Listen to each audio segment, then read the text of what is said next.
Okay, so we're going to talk about, sort of work through model selection, research questions. Whoops, I forgot to, in this slide, I have univariate regression is the same as bivariate regression. I changed, in this slide, changed bivariate regression means the same thing. Your slides will have univariate regression, same thing. We're just talking about a regression model with one predictor here.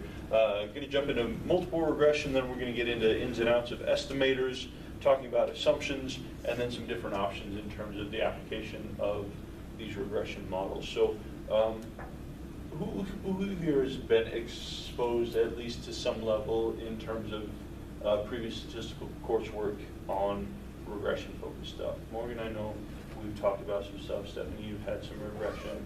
Anybody else? Okay. This is our most general application of our generalized linear model. If you've got a good handle on regression, this is going to give you the foundation for pretty much any other type of more sophisticated analyses that you be wanting to look at. So again, we're going to spend a lot of time on here making sure that you are strong on the ins and outs of this, because this is just going to be the gateway for any more sort of the majority more sophisticated types of analyses that you might want to run. So when would we use a regression model? Now, from like a classic statistics standpoint, regression developed initially primarily to predict scores on some continuous outcome. Okay, prediction is the classic intent of a regression model. This idea that I have some outcome that I want to account for. What's a model that I can go through and set up so that I can predict a specific value of an outcome for some individual, right? Best case scenario, let's say I want to, so I have a business, right? And I am wanting to project my monthly income or something like that. What I want to do is put together a model that helps me predict what my income will be month to month or next year, so on and so forth, right? If we're talking about a bivariate regression, this is our simplest, our most simple regression model. We've got a single independent variable. That in single independent variable can be a continuous variable or a dichotomous variable, and our outcome is a continuous dependent variable here. Okay, so in our regression models, again, two types of predictors. We can have continuous predictors, or we can have dichotomous predictors. Okay, and we're using predictors in the general term sense in that sort of this is something that's sort of corresponding. We're not necessarily talking about temporal predictors here, but anytime you see someone say, "Oh, I'm going to include a categorical variable in a regression model," fine, as long as you code it appropriately, right? So if I'm looking at year in college as a predictor of GPA, right? Because I suspect there's differences in GPA across freshmen, sophomores, juniors, and seniors. That's fine, but that's a categorical variable. That's a nominal variable, right? And so I can have that in there. I just need to make sure that it's coded correctly. And if I recode that, what I'm going to end up doing is I'm basically going to change that into a series of dichotomous predictors, okay? So this is important anytime you're screening some sort of variable. You need to determine how you're going to go through and code that if it's a categorical variable. So dichotomous predictors, coded 0, 1. Always code your dichotomous predictors 0, 1. Continuous predictors, continuous outcome. This is the context for our regression model. Okay, and so if we're talking about a bivariate regression, we've got a single predictor, one continuous dependent variable. This is going to be equivalent to a Pearson correlation. Our standardized regression coefficient in a bivariate regression is going to be equal to your Pearson correlation, right? Also, this is important. If our independent variable is dichotomous, identical, functionally equivalent to a t-test, okay? Any of the group-based analyses that we did in the first semester can be conducted within a regression environment. T-tests, ANOVAs, things along those lines, these are just special cases of regression. So if I wanted to look at the differences in men and women in height, right? Last semester we took a t-test approach, and that makes a lot of sense, right? We're looking at mean differences, right? But we could also go through and set that up in a regression model where we code gender 0, 1 and regress height onto gender, and then we're looking at the relation between gender and height. And the p-value that we get for that gender predictor is going to be identical to the p-value that we would get in a t-test because they're mathematically equivalent. Okay? So if our predictor is continuous, in a bivariate case, our standardized regression coefficient we get in our bivariate model is going to be identical to our Pearson correlation. If our predictor is a dichotomous variable, the p-value we're going to get is going to be identical to our t-test because it's all part and parcel of the same system. Okay? All right. If we're looking at a multiple regression, this is where we're going to have multiple independent variables or multiple predictors, some mixture of continuous and or dichotomous variables, and one continuous outcome. This is going to be, again, functionally equivalent to ANOVA and COVA, assuming that we've gone through and coded appropriate independent variables and interaction terms. Okay? So anything that you can do in an ANOVA model, at least in terms of like factorial ANOVAs and things that don't have repeated measure assessments in them, you can do the same. You can set that up in a regression model. Okay, and this starts to become a much more flexible way of analyzing things, because let's say I have a factorial design where I wanted to look at differences in condition A and B, and differences in condition A and B, and differences in condition 1 and 2, right? So I've got a 2 by 2 factorial, but then I've got a continuous variable in there that's also very important to take into consideration, right?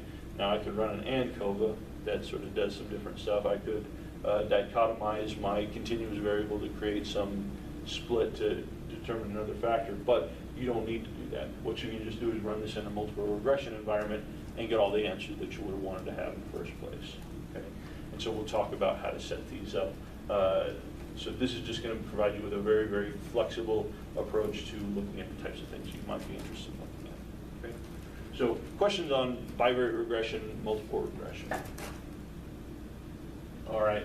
What types of questions are we asking with these models? Again, our classic objective is prediction. Okay. What we originally developed regression to do is maximize the variability in our outcome. I don't care what my predictors are or how they go in or if they make any sense. All I want to do is just predict income at the end of the year, right? But what you'll see more common now, well, not more common, almost always, at least within our field, is asking specific questions about the specific relations of individual factors on some outcome, right? So we're looking at the effects of individual predictors. But for a regression model overall, questions that we can ask, how well does the regression model predict scores on outcome Y? Okay, this is our prediction question. Here's our set of predictors. How good can we predict some outcome Y? And what we're probably going to look at here and judge the quality of our overall regression model is looking at our R-squared value. Okay, our R-squared. Anybody with regression background? What's the interpretation of our R-squared? Yeah, percent of variability explained in our outcome, right? So if I've got a regression model with 5 predictors and I find that accounts for 60% of the variability in my outcome, it's a pretty good regression model, right? That does a pretty good job of saying that if I know values on these 5 variables, I know quite a bit about probably where my outcome is going to be, right? And so we're looking at our R-squared and our null hypotheses here. Rho squared equals 0. Rho is just our Greek, our population function of R-squared. Rho squared, R-squared are sample statistic. Rho squared is going to be our population coefficient here. Okay. Another question we can ask, what's the unique association of variable X with outcome Y controlling for other variables in the model, right? This is an individual specific a predictor level hypothesis here. What we're interested in knowing, if we account for all these other things, right? What's the unique relation of education with some outcome, right? We're going to look at this through our individual regression coefficients here. Our null hypothesis is going to be that our regression coefficient, the unique relation of this predictor controlling for everything else in the model is going to be 0 based on our null hypotheses. We can also ask and take a look at the incremental contribution of some variable or set of variables to the prediction of an outcome above and beyond the stuff that we've already included in the model. Okay? Can anybody think of an example of what this might look like?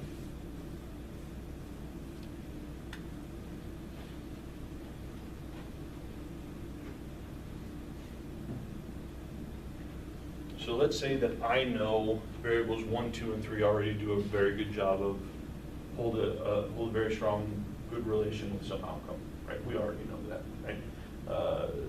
So, Sam, if we're looking at competence, sort of jury competence, or juror competence in someone's guilty, right? And we know that political affiliation and gender and something else is associated, does a good job based on the literature, is strongly correlated with some outcome, right? Maybe then what we want to say is, what about these other 2 factors? These factors that seem important from a theoretical standpoint. What's the incremental contribution of these 2 additional predictors above and beyond the stuff that we already know works to prediction of people's confidence that someone's guilty, not guilty, or something like that? This is going to be estimated in our regression model. This is going to be tested in a variant of our regression model, a hierarchical regression model.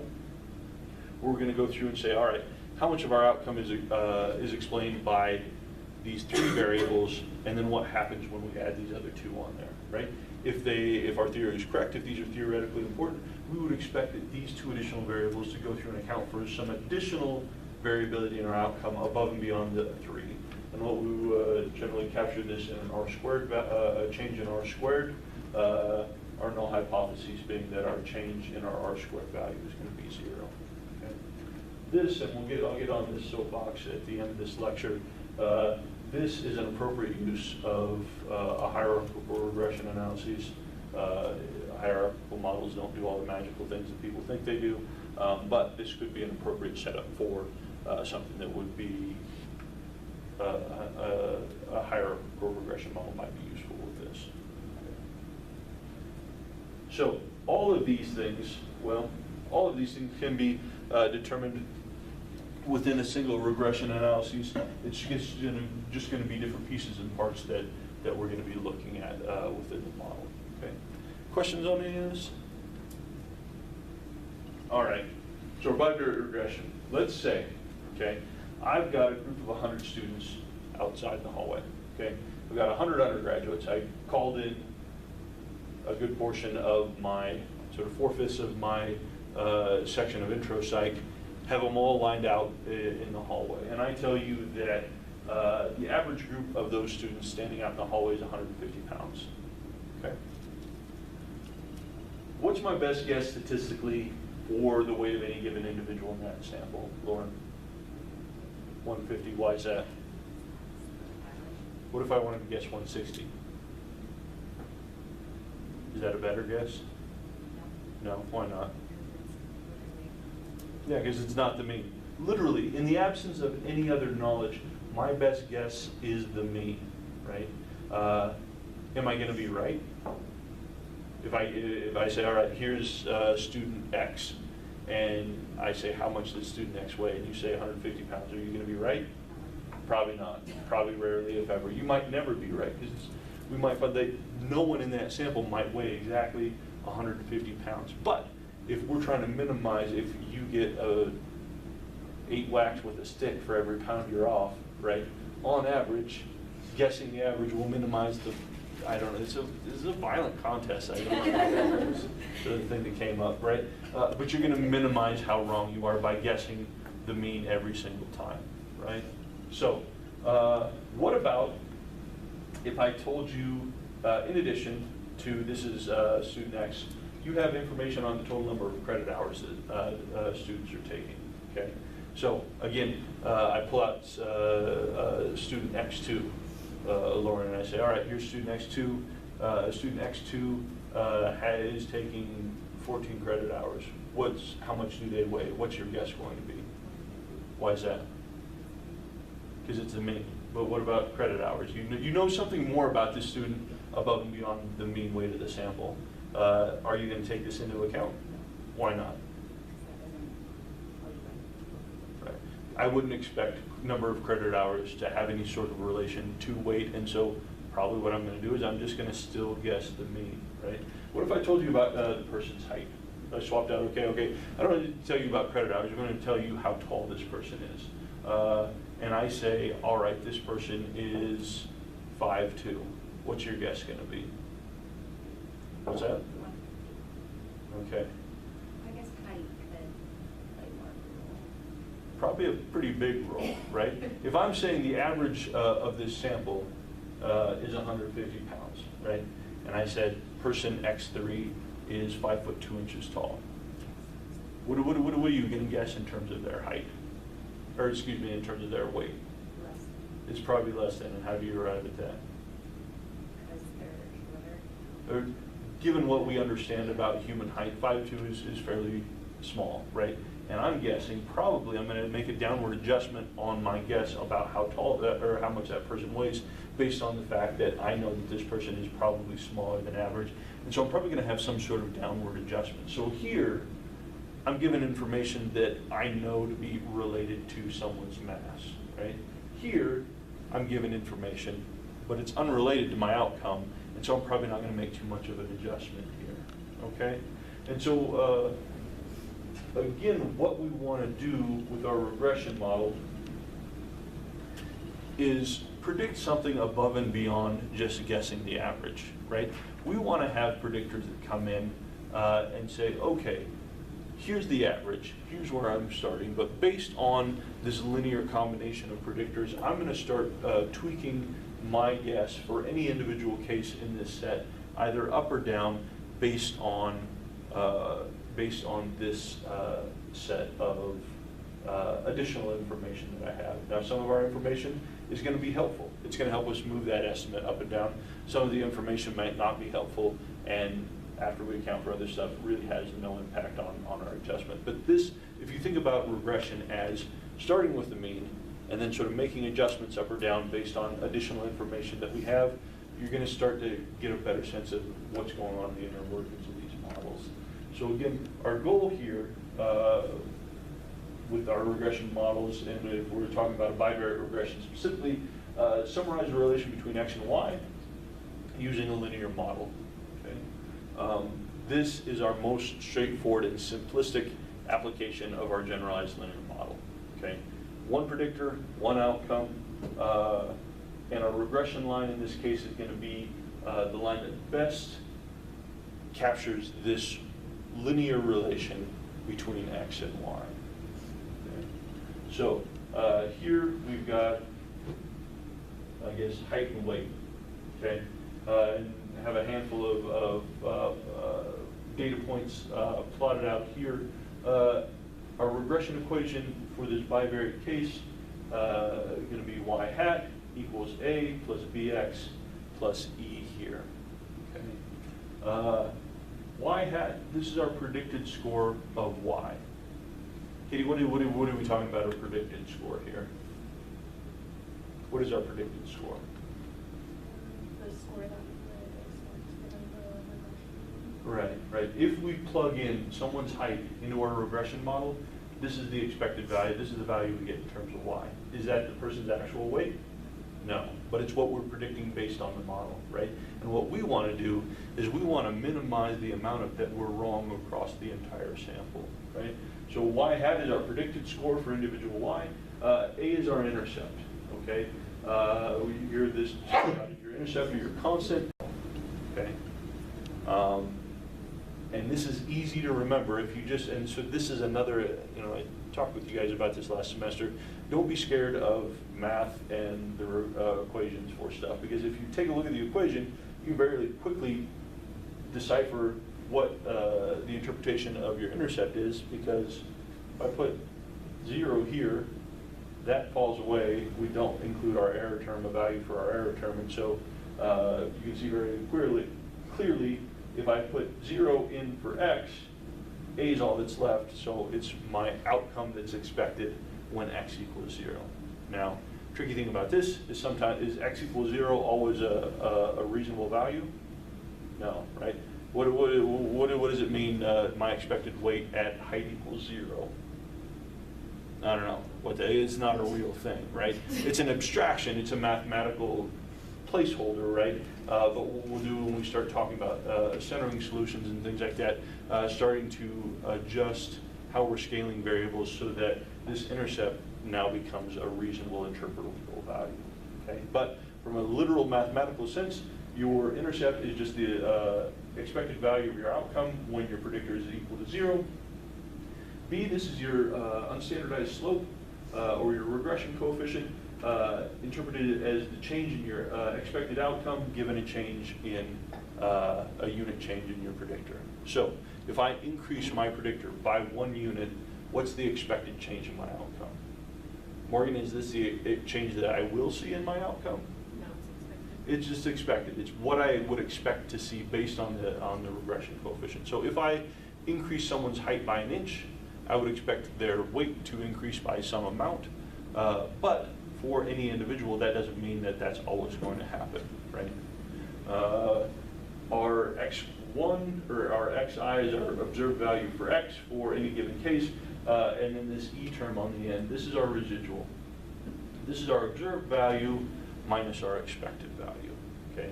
This is how much we're off, okay? This starts to become important in our regression model. This is what we're trying to minimize. And when we start working through our screenings, this is going to be our primary focus for a lot of the screenings. Our assumptions about regression, most of them deal not with our observed data, they deal with the residuals. And so you're going to become very familiar with residuals and how to go through and scope those things out to try and determine whether or not we violated assumptions. All right, people comfortable with basic linear equation model here? All right, so number of different estimators that we can have in a regression analyses, okay? Our most common, though, a procedure known as ordinary least squares.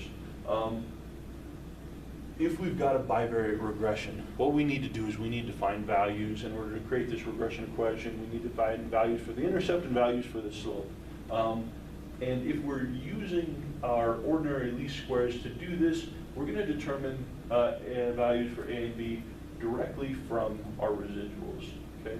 And again, with OLS, what we're trying to do with this approach is we're trying to minimize. We're trying to make as small as possible the sum of the squared residuals for all data in the sample, okay? If this is our scatter plot, so what do we got? We got scores from my intro class on their first quiz and their midterm exams. And I want to say, can I create a regression model that I can predict based on people's performance on their very first exam, how they're going to perform on the midterm, okay? Here's the data, the scatter plot. Do we see any problems with linearity there? Nope, pretty linear phenomena going on here. We can go through and create a regression line running through. And now if we're working with an OLS estimator, what we're trying to do is we're trying to minimize the sum of the squared distances of all these individual plots and the corresponding point on the regression line. So for these data, here's my general linear equation here. If we go through and we solve for A and B, we get an intercept of 23.9, about 24, with a unstandardized coefficient of 0.6. So Alex, tell me what, how do I interpret this value right here? Yeah.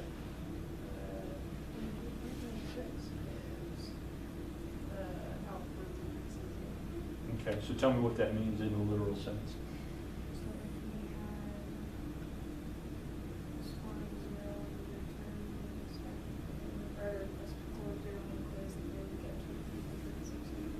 Exactly. So what this is saying, if I interpret this literally, and again, strongly encourage you, anytime you're working with these analyses, interpret stuff literally. Say, what is the literal interpretation of this? What would it really mean? This would suggest, based on this model, if someone managed to get a 0 on quiz 1, and I don't know how they would do that. That would take a lot of effort, given it's multiple choice. Like, yeah, I would accuse someone of malingering if they got a literal 0 on quiz 1. But based on this model, it says if someone got a 0 on quiz 1, I would expect their score on the midterm to be about 24. Okay. Angela, what about this 0.6? How do I interpret this? As their score goes up by 1 on the quiz, then it'll go up by 0.6 on the Perfect, right? We've got a positive relation here, right? I'm saying for every unit increase in score on quiz 1, this is the expected value on the midterm will increase by a little over half a point. Okay. This is positive. It's suggesting that as scores on the quiz 1 increase, we would expect increases in our outcome. But all of these are based in units of sort of 0 to 100, however we would score this quiz. Okay. Questions on basic interpretation of this? You're going to be doing a lot of this. A lot of everything you're going to be doing from here on out will be sort of telling you exactly what these coefficients mean. So I want to make sure that people are strong on this before. Any questions? Okay.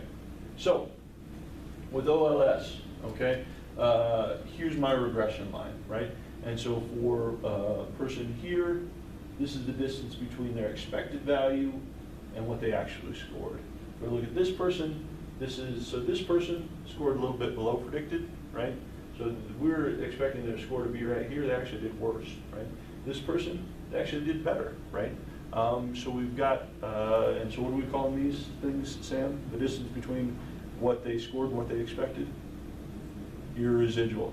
This is the residual. This is what we're trying to minimize. And for these data, this equation defines the regression line that makes the aggregate residuals across all of these data points the smallest possible. Okay? Well, what if I say, well, whatever, SPSS, I think I know better. I think this is y equals, I think your intercept is too high, because clearly if someone gets a 0 on quiz 1, this person's a moron, right? And I expect them to get a lot closer. I don't expect them to do that much better on the midterm. And so I think maybe about 4 is a better expected value for if someone were to actually get 0. So I'm going to keep the slope the same, but I'm going to change the intercept, right? And this is a better solution. Okay. What ends up happening is we've just hugely increased the aggregate residual across all individuals. We've made a much worse solution here, right? Same thing. What if I say, okay, well, never mind. I'm going to up this a little bit. I'm going to say, well, maybe they're going to do a little bit better. Again, if I look at these two data points, I've increased the residuals for these, right? I might have made these ones smaller, right? Here, I've sort of these residuals are smaller, but all of this stuff is much, much bigger, right? Same thing here. I said, here's where I'm going to draw the line, but I've made these residuals smaller, but now all of these are much bigger, right? And remember, these are squared residuals. If we just took the sum of our residuals, it would equal 0. If we take the sum of the squared residuals, and again, these are larger values. If I start squaring larger values, I get much larger values, right? I've got a much poorer solution here, right? So we're back to this, where we've got, again, minimizing all of the residuals across our solution here, okay? What if I change the slope, right? I'm going to change now the intercept and the slope. Again, still going through minimizing some stuff up here, but now I'm making some of these other residuals larger. If I do this, same type of thing, right? So again, for these data, if your goal is to minimize the square, the aggregate of your residuals, this is what OLS does. There's no line that I can draw through this, these points of data that are going to do a better job of minimizing the space between individual observations and their predicted values based on this regression line. Okay? People kind of see what OLS is doing, what the purpose of this is, and how we at least conceptually are getting values for our intercept and our slope. Okay. All right. When we get into the math of this, what we're doing, we're working with something known as a loss function.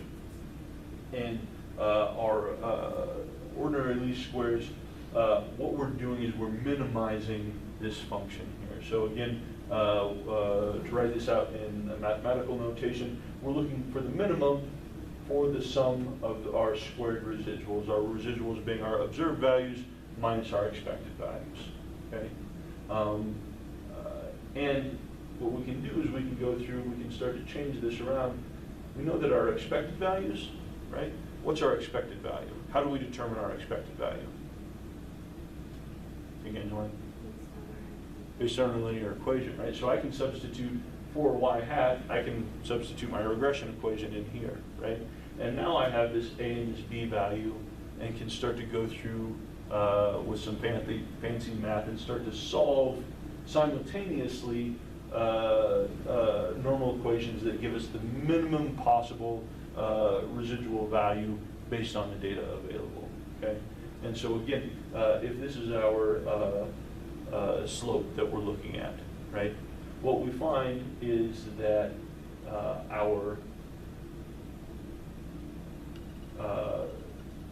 what ends up happening in terms of our equation in a bivariate regression to find our value for our slope for our unstandardized regression ends up being the covariance of x and y over the standard deviation of x, or the squared standard deviation of x, right?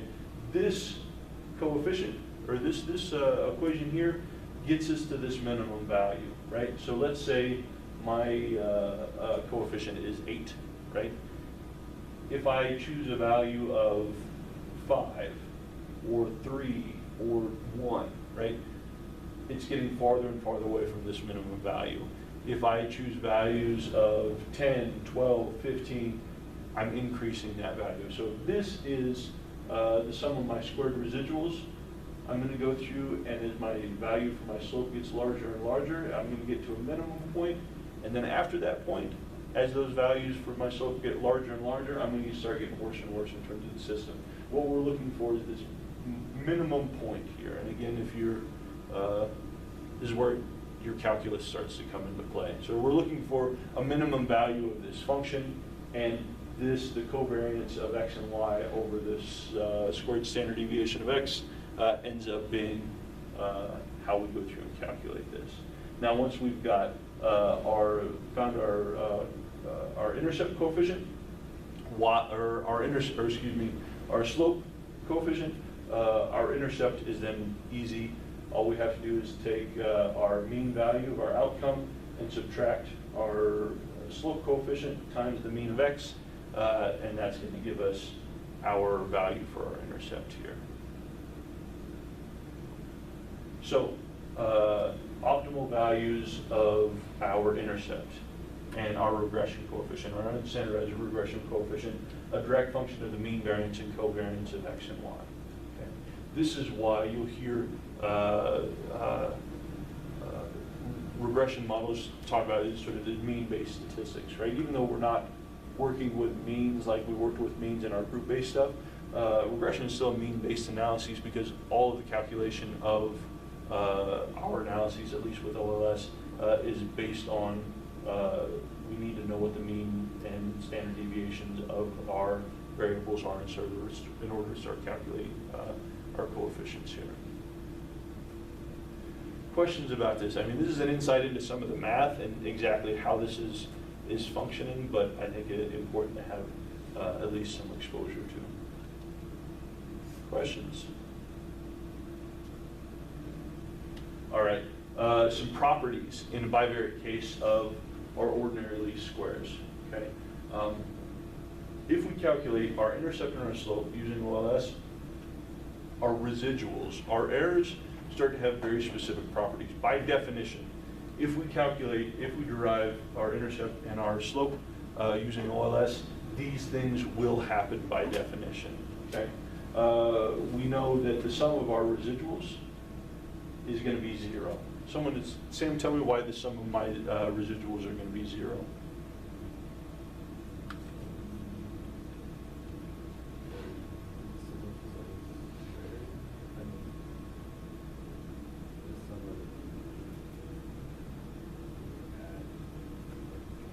Yeah. So if I'm taking a look at my scatter plot, right? Lines instead of dots, right? But, and I say, whatever.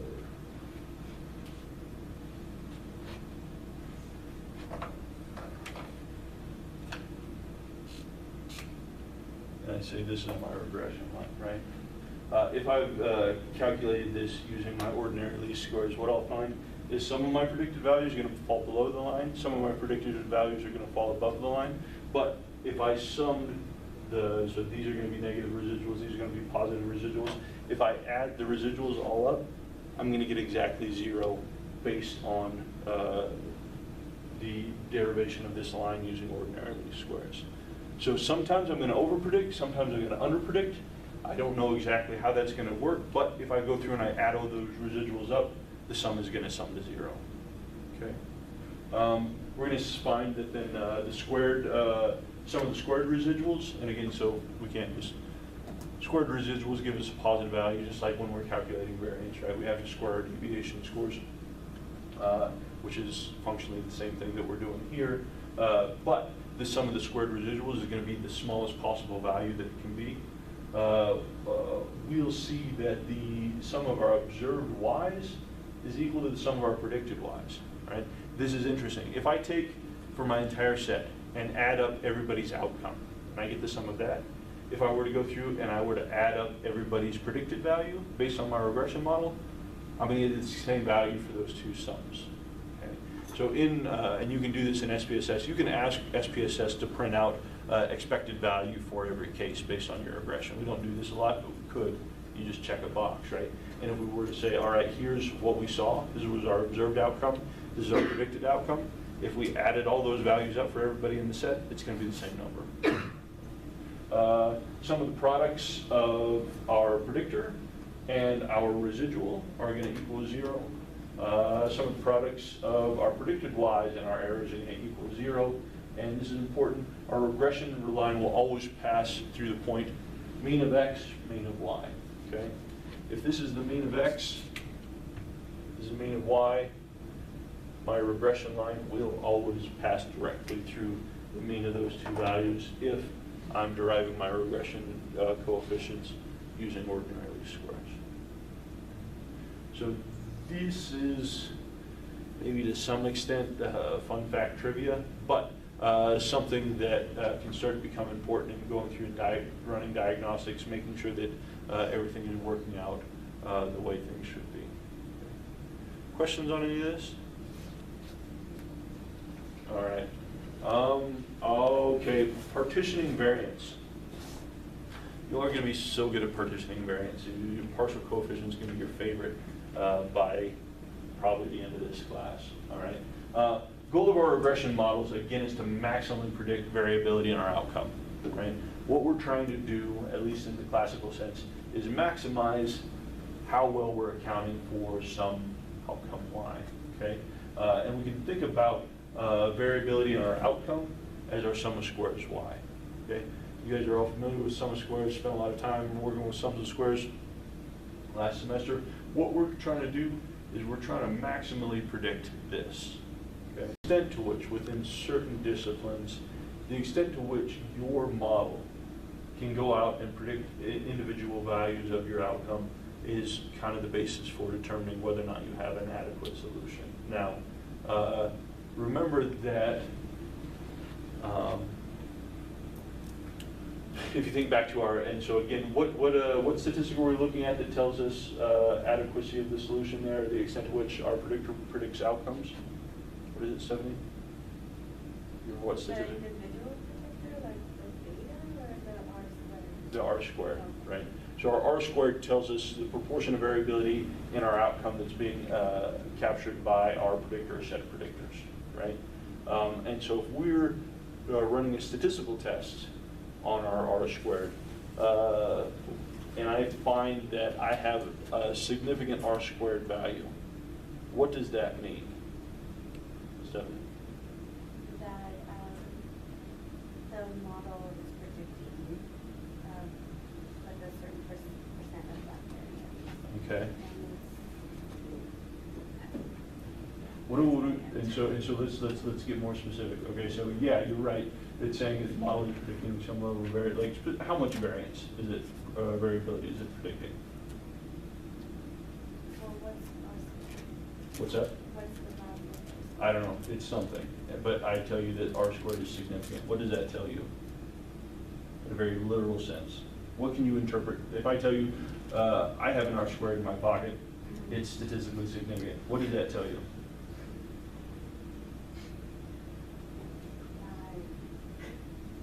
It predicts the outcome, so a certain percentage of the variability of the outcome. I have no clue what you're asking me. So anybody? Moving above and beyond the other predictors. Okay. Anytime we're running a statistical test, anytime we're running a hypothesis test, what are we almost always testing against? Zero. So what does this tell me? Angeline, if I tell you I have an R squared in my pocket and it's statistically significant, That it's predicted. The variability in that, like that, it's more than zero. it's more than zero, Yeah. right? And again, so thinking about this, right? Just because something's statistically significant doesn't mean it's meaningful, right? If I have 1,000 people in my sample, that R squared could be 0.02 or something like that, saying that I've accounted for 2/10 of the variability in my outcome, but is not zero, right? So just saying that something is statistically significant isn't terribly useful if my goal is to say, hey, I'm doing a reasonable job of predicting something, okay? Again, anytime you see that something is statistically significant, 99 times out of 100, it just means that some value is not zero, right? Now, sometimes that's meaningful, sometimes it's not, right? So always be thinking about that in terms of, so what I can say is like, oh, I have this, my R squared value is significant, I have a significant model.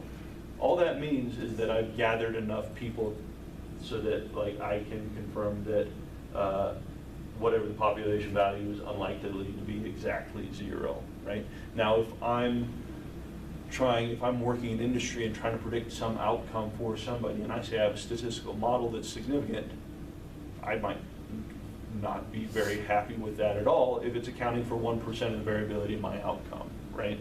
But again, remember what's going on with these tests of inference and what they're actually telling us versus what we would like them to mean. And so if I am trying to predict outcome, and I say it accounts for 5% of the variability in my outcome, if my goal is predicting and sort of maximizing I'm probably not going to be super excited about that, right? But in psychology, this is rarely what we're concerned about. What are we more concerned about in the types of models that we run? What do you think, Alex?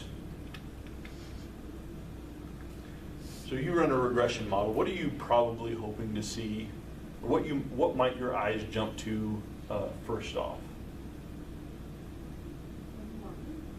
Yeah, so the line, and so are regression coefficients, right? Have I put something in there that is a significant predictor, right? Based on my theoretical model, that I put this model together, do I have individual predictors that are predicting above and beyond, or sort of that are uniquely predicting outcome in sort of whether variance in whatever my outcome is, right? And my R squared might be 0.05, right? I don't care about that because my job isn't to try and predict outcome. What I want to do is see whether or not this specific model holds a unique relation with my outcome above and beyond, okay? So in psychology, we're often not concerned about this, right? I'm not going to sneeze at a model because it only predicts 20% of the variability in my outcome. But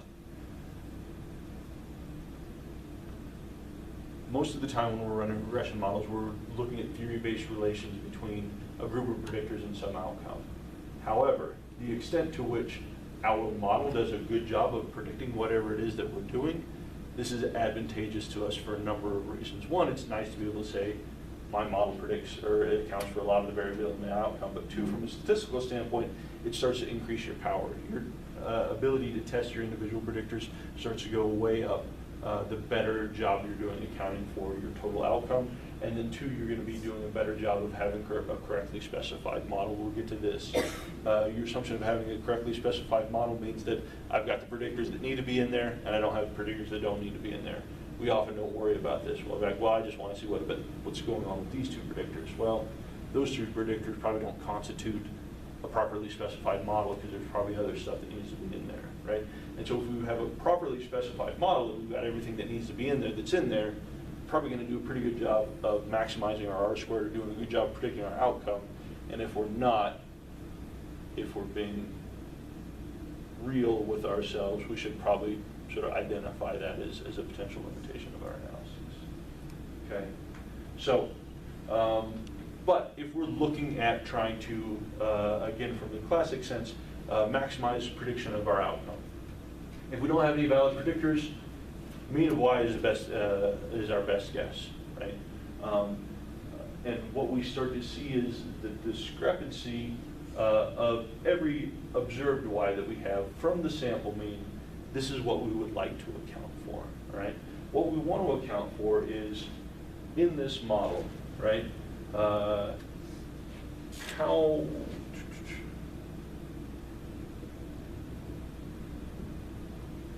the difference between individual data points and the mean, this is our variability in y. This is what we're trying to account for, right?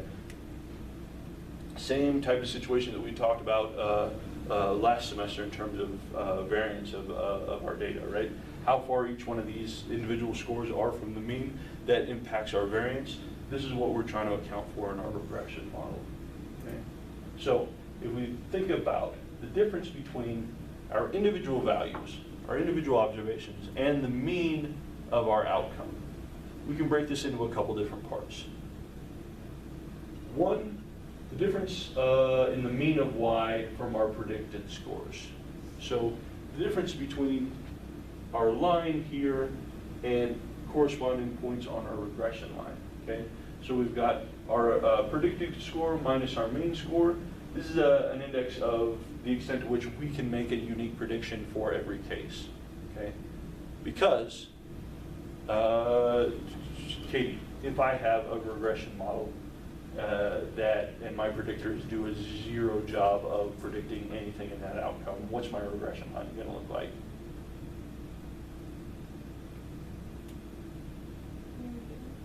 Candace has got it. What's it going to be? I saw you. Flat. It's going to be flat, right? My regression line is going to be the mean of the thing. Because my predictors don't do anything for me, right? And so what's going to happen is if my predictors are completely orthogonal to my outcome, my regression line is going to be flat. And it's going to be flat right along with the mean of my outcome, because the mean of my outcome is still my best guess, right? And so in that case, the difference between my expected values and my mean values is going to be zero, right? My model doesn't do a good job of predicting much of anything, okay? So difference in the mean of y and the predicted score, this is the extent to which we're able to make a unique prediction for each case. So that's one piece. Other piece, differences in our observed y from our predicted score, this is our residuals, right? This is how accurate our predictions are. So if we partition the total variability in our outcome, okay? Total variation in y is a function of, we say, so this is our observed y minus the mean. So the square root of the square root of that deviation score. This is going to be what we're trying to predict is going to be equal to the squared sum of the differences between our observed value and the mean, our expected value and the mean, and our observed value and the predicted value. So in this case, sum of squares y. This is our total variability in y. Okay? This is all the total differences between my actual observed data across my x values and the mean of y's. Okay? This is all the variability, and this is the total piece of the pie that we're trying to account for, right? And so this is a direct function of sort of sum of squares y, a function of something we call our sum of squares regression. This is how much we're predicting above and beyond the mean. This is going to be the squared sum of our expected values minus the mean, and our sum of squares residual, how wrong we are. This is going to be our observed values minus the squared deviation scores of our observed values minus our residual. So think about this in terms of, if we got my scatter plot, right? I've got the mean of y, and I got all my variable and all my data points around that, right? My sum of squares y is all the variability in my individual points from the mean of y, right? This is all that I'm trying to capture. My sum of squares regression, this is the difference between the mean of y and my actual predicted values, right? If I've got a good regression model, my lines, I got a pretty good slope, right? As my regression model gets worse and worse, my slope kind of goes down to 0, to the point where if my predictors have 0 relation with my outcome, my regression line is not the mean of y, essentially, and I haven't predicted anything, right? So sum of squares regression is the extent to which I'm able to make unique predictions for individual cases above and beyond the mean. And then our sum of squares residual, this is how wrong we are, right? So this is our prediction. What was the actual scores? How far are we away from that? So again, thinking about this, sum of squares of y is our total. This is the whole pizza pie we're trying to account for. Sum of squares regression, how well we're doing, what much we're predicting above and beyond the mean. Sum of squares residual, this is how wrong we are. So if we have sum of squares y equals sum of squares residual plus sum of squares regression, total variation of y is the sum of our predicted variability and our residual variability, which makes some sense, right? This is where we were able to predict, this is what wasn't, this constitutes the whole piece of the pie. Questions about this? Yeah. So that sum of squares regression is like that equal? That's All things being held equal, you could think about that as being related to the angle. Now, based on scaling, we can screw with what that regression line actually looks like by just fooling around with our y-axis. But in general, kind of. Okay. So what we're trying to do is we're saying sort of how much above and beyond just predicting the mean of our outcome, how much better is our regression model doing at that? Other questions? All right, here. And so because of this, so we've got sum of squares y is the sum of residual plus regression. If we want to calculate portion of total variation in y we're accounting for, is going to be sum of squares regression, or we're able to predict above and beyond the mean, over sum of squares y is the total variability. This is going to give us our r squared. Okay. So we've got, this is what we were able to account for. This is the total. We take that divided by that, we get an r squared value. Anybody, does this seem familiar to people? What did we see similar to this last semester? Yeah. Yeah, what about ANOVA? Like the width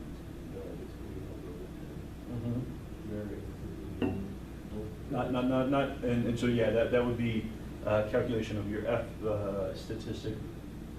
What else did we calculate based on that ANOVA model that looks kind of like this? Yeah, so if we take the sum of squares between over the sum of squares total, what's that formula give us?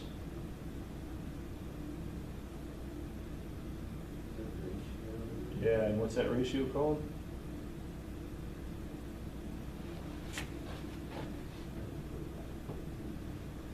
Our eta squared, right? Remember this? When we calculated eta squared for our ANOVA, this was sum of squares between over sum of squares total, right? And we interpreted this as the proportion of variability in our outcome that was accounted for by our grouping factor, right? It's the exact same stuff we're doing right here, okay? You can think about your eta squared as kind of your R squared value for an ANOVA model. So our R squared here, an effect size statistic. And again, thinking about this in terms of proportions, here's what we were able to account for, here's the total piece of the pie we were looking to account for, and so this gives us a direct metric of sort of the adequacy of our model. Okay. Now, how good or bad we think our model is, that's kind of subjective. Our statistical test just says it's better than 0, right? It just says that this value is not 0, and that's not terribly useful for much of anything, right? But this is what we're doing, is we're just starting to go through, calculate this R squared statistic, and so when we're evaluating our model-based statistic, do we have, if you say we have a significant model, this is what we're talking about. Our model accounts for some non-zero proportion of variability in our outcome. Okay. Are people following me on this? All right. And so for our bivariate models, right, one predictor, one outcome, our R squared is the same as the square of our Pearson correlation. Okay. If we just ran a Pearson correlation between X and Y and squared that, that's going to be the same as our R squared in the bivariate case. Okay, things start to get complicated, more complicated as we start to work in other variables in the model. But if we've got one predictor and one outcome, I could regress my outcome onto my predictor, get an intercept, a slope, and an R squared value, or I could just run a correlation, square that, and I still have the proportion of variability in my outcome that's accounted for by values in my X value. Okay. So again, wanting you guys to be able to move back and forth flexibly between this stuff. Okay. So bringing this back to our ANOVA model. Here, what we've got values for X and we've got values for Y. Our sum of squares Y, this is our total variability that we're trying to account for. Here's the mean of Y, and here is our individual observations. So the sum of the squared deviations of our individual observations from the mean, this is our sum of squares Y. This is the total piece of the pie that we're trying to work with. This is all the marbles that we're dealing with here. Okay. Now our sum of squares regression, this is analogous, as we talked about here, to our sum of squares between. Okay. This is the difference between each group and the difference of each group from the sample mean. If you're thinking about this in an ANOVA language, what we're doing is we're saying that every single value that a person has for X is their own group. And if X is truly continuous, we've gone from, instead of one group, two group, three group, to an infinite number of groups. So what we're looking at is, so for everybody with this value here, right, how far do we have from our expected value? And so you think about this as the group mean from the overall mean of Y, right? So sum of squares regression, this is the sum of the square deviations from our predicted value from the mean, right? So here, we're accounting for a lot, accounting for a lot, accounting for a lot, here, here, here, here, right? Sum of squares residual, this is analogous to our sum of squares within. This is our error, right?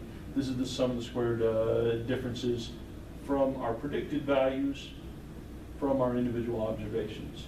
And so if we look, we've got some of these, we're doing pretty good here, right? But some of them were way off, right? We've got people who our model didn't do a good job of picking up for some reason or another. This is the error in our model. Okay? And so our significant model is a model that's statistically significant, not practically significant, but statistically significant, determined by the ratio of predicted variability to the total variability, right? So if we take sum of squares regression divided by sum of squares total, we get our sum of squares, or our R squared value. Okay.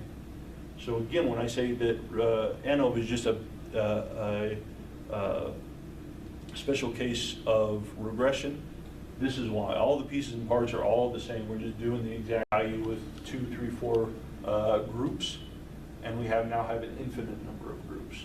Right? So for every single value that we could have for X, we take all of those people and take a look and see how good we're doing based on the predicted value here. Okay.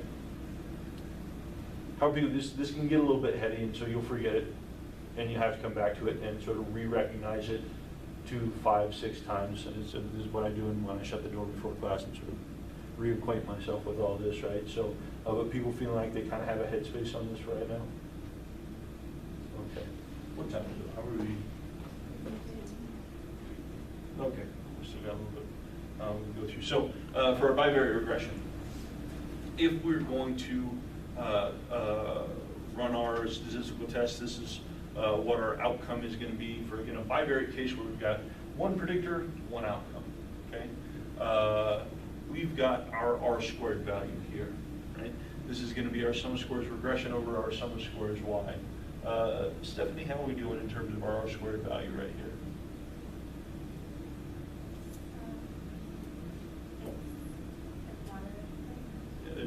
Actually, this is extraordinary for the types of research we do, right? I'm accounting for 60% of the variability in my outcome. That's a very good model based on what we're typically doing in psychological science, right? So this is actually pretty good here, right?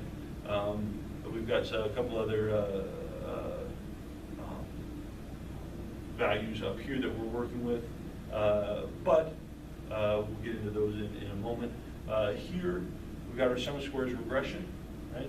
We've got our sum of squares residual, and we've got our sum of squares total. Stephanie, how do I get this R squared value?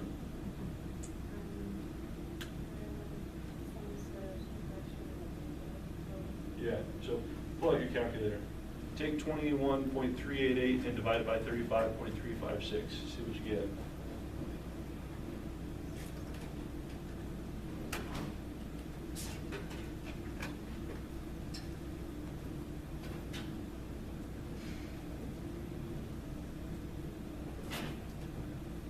What did you get, Katie? Yeah, okay.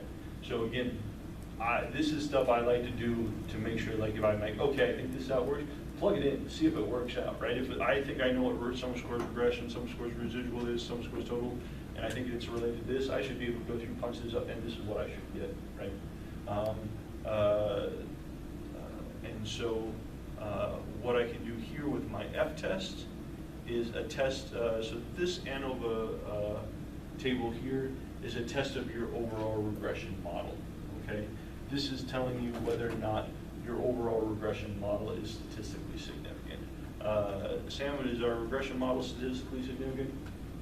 Yes. Yep, and so what does that tell us? That our predictor Is what? our predictor is predicting like the outcome. Okay. No, why not? Yeah, but literally, what does this tell me? I mean, yeah, it is, but what does this significance value tell me? Does it tell me if something's predicting something well? It just says it's not zero, right? And now I can go through and take a look at how many people I have in this sample, right? And if I have, 20, then maybe I'm more impressed by this, but who knows, right? I could have 50,000, right?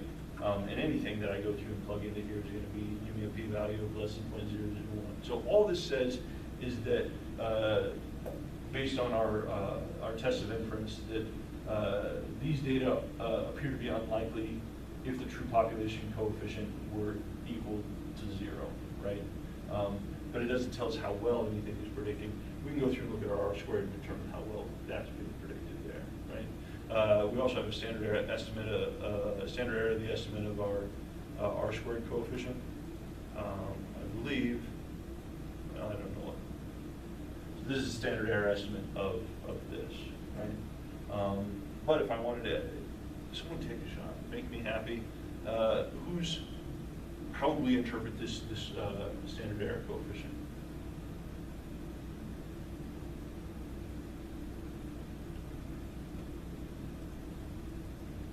What does the standard error tell us in general?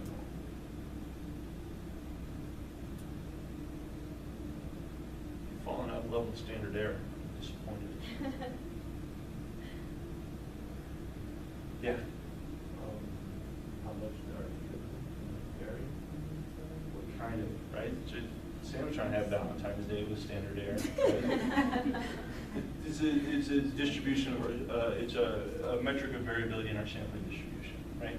And so basically what this is saying, if this is a standard error estimate for R squared, what I'm saying, across replications, I would expect on average my standard error estimate to the mean of my standard error estimate to jump around by this amount. Okay.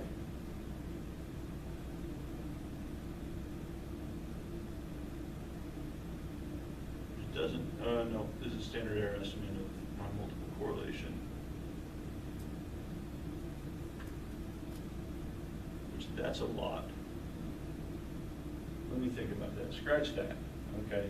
That actually doesn't make sense here. So do you see me catching myself and me telling you stuff that's not true? Because it doesn't make sense logically that this would jump around by 0.8. Let me check this out. This is I'm off base on that, but there we go. That's what I get for trying to freestyle. But our ANOVA test here, our ANOVA table is a test of our R squared value, and so our null hypothesis here is that rho squared equals 0, right? And so our statistical test says that these data would be unlikely, assuming that the population coefficient were actually 0, right? This doesn't tell us how well anything's predicting, but it does say that it's statistically different than 0. And if I look back up here, I'm like, yeah, it's kind of a big number, right? So other tests that we have, down here we have a coefficients table. This is our constant. So our constant in this case, 2.72. Morgan, what does that, how do I interpret this constant?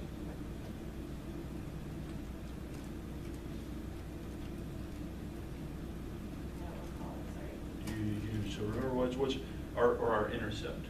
What do we? Oh, it's our slope. Not the slope, the intercept. Where it crosses y. Okay, so this is a value. So how would you interpret this? So when x is 0, y would be 2.7. We expect it to be 2. It doesn't have to be, right? But our expected value of our outcome is about 2.72 if our predictor is equal to 0, right? So this is actually a nice exercise. You don't know what the actual variables are, but it's kind of a plug and play formula. You just go through, you're always going to be right?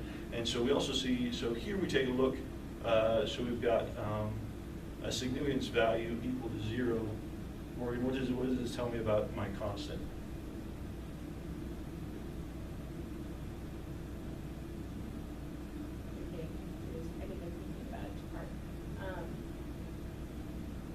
What does our hypothesis test always tell us? That it's not 0, right? So are we super excited about a significant value for my constant? No, not super, right? All this is saying is just that when x is equal to 0, my expected value for my outcome is something that's not 0, right? And so we don't all have to make strong interpret, not to say that there can't be circumstances where this might not be interesting, but the vast majority of the time it's not, right? Also, we have this unstandardized coefficient here for our x value. Katie, how would we interpret this? Is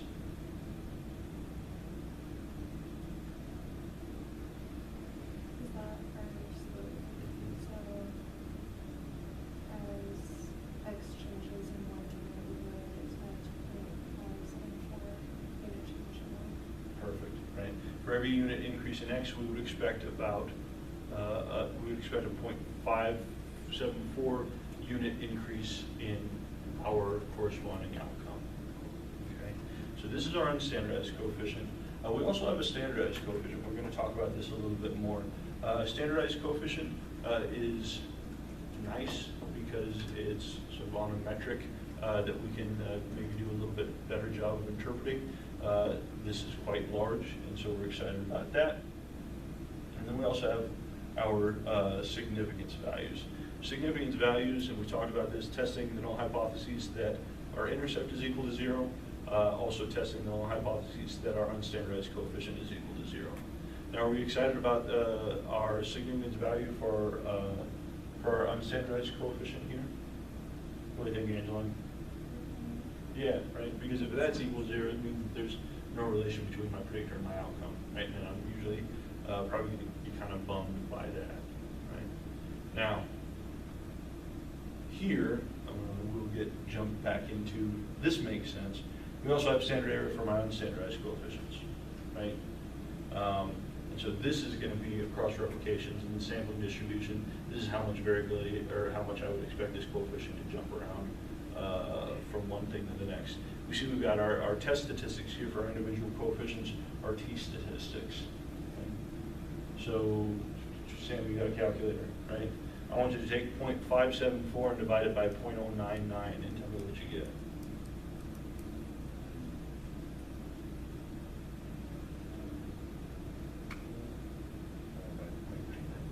What's that? Divide by 0.099. Before you tell us the answer, Stephanie, what do you think the answer to that's going to be? If Sam takes 0.574 and divides it by 0.099, what's he going to get?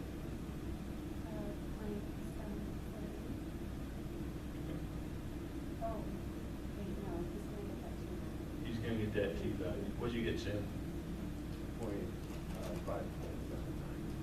5.79.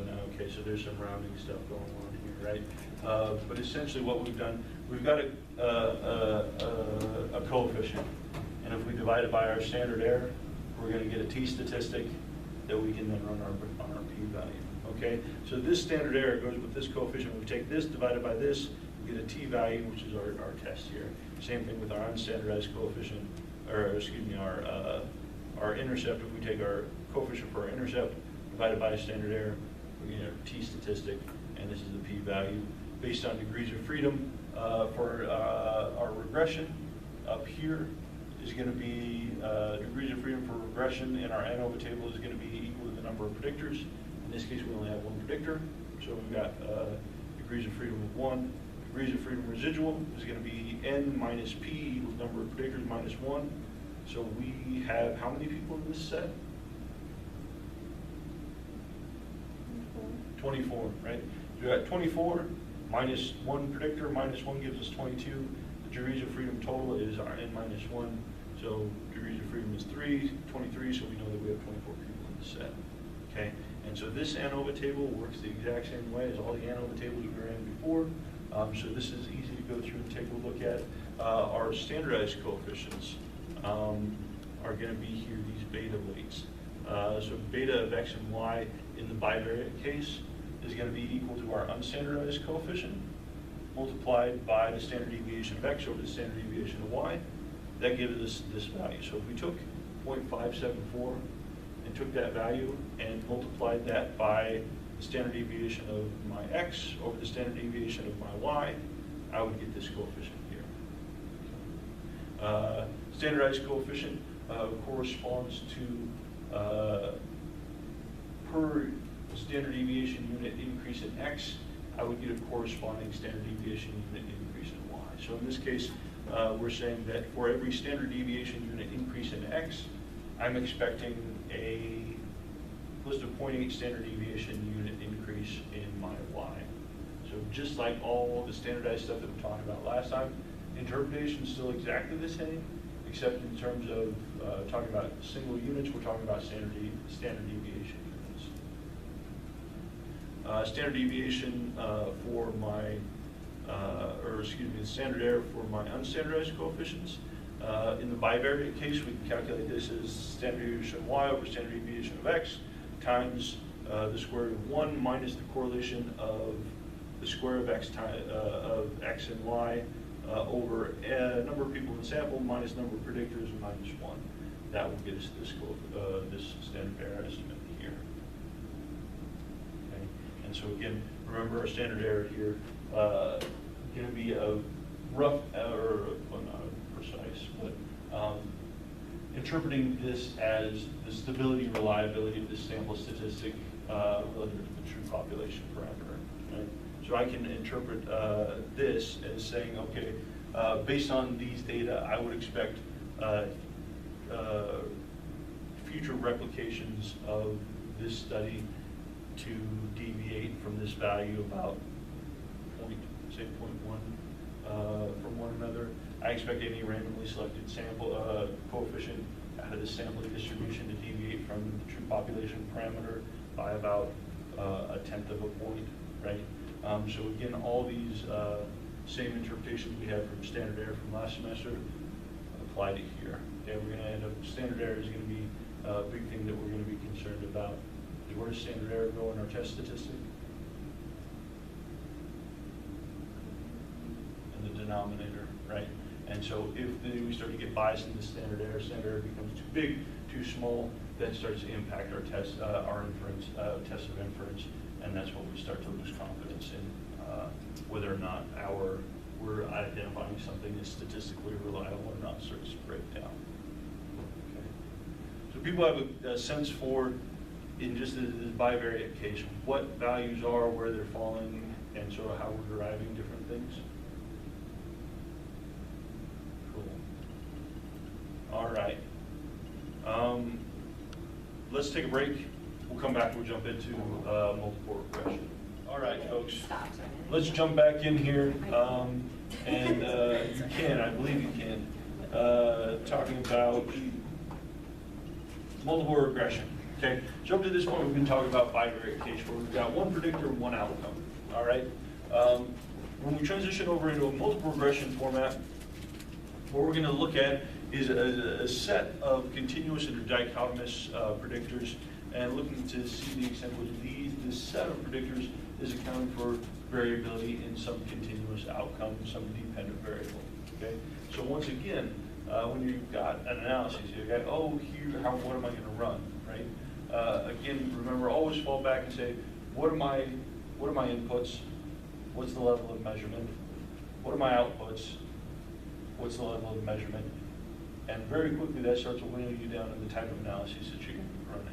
Okay, for a regression model, and you can do a lot of stuff with a regression model. We're looking at one continuous outcome, and then some combination of continuous or categorical or continuous dichotomous predictors. We can start to get pretty creative with this model. Okay, so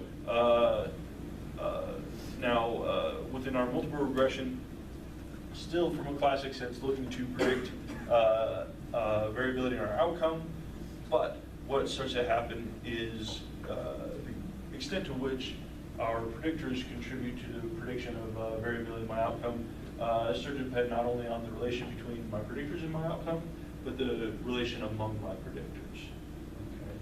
Okay. So our multivariate regression model, again, straightforward application of the GLM. We're just, instead of having one intercept, our intercept and our one predictor, we're just, again, remember this, we talked about in the screening, this idea of an additive model. So here is a contribution of B1 plus B2, adding that, plus B3, adding that, right? Again, this idea that as we start to add predictors, starting with my mean for some standard value, and then making adjustments up or down to my prediction based on the unique contributions of my individual predictors. All right. So for our regression coefficients, multiple regression, again, two predictor case is going to be the most basic form, right? If I'm going to go into a multiple, my simplest multiple regression is going to have two predictors, one outcome. So we've got our y hat is going to be our predicted score. Again, not the actual score. It's our expected score, our expected outcome. A is going to be our intercept or regression coefficient, or our intercept or our constant. Angela, what's the interpretation of our intercept going to be in this case? If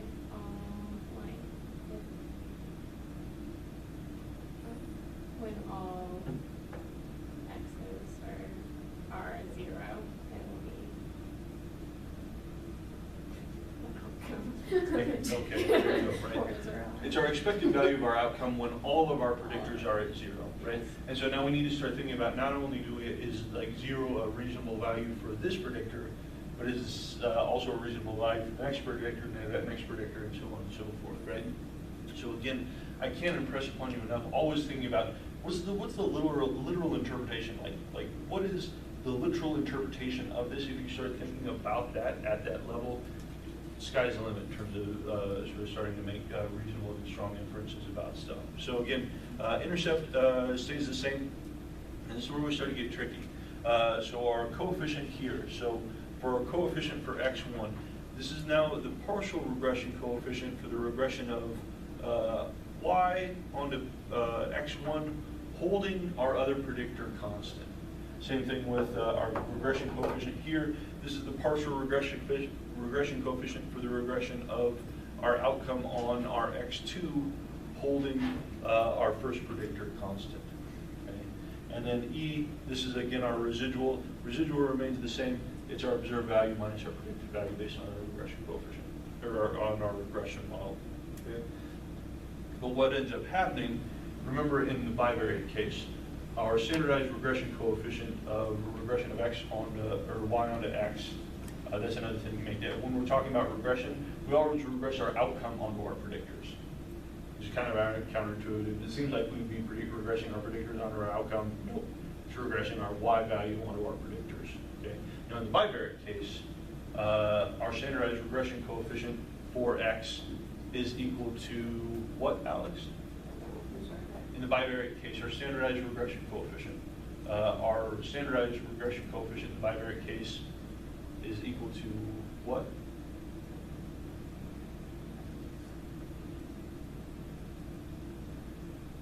What's that coefficient equal to? Anybody help her out? What's that? R, yes, what kind of R?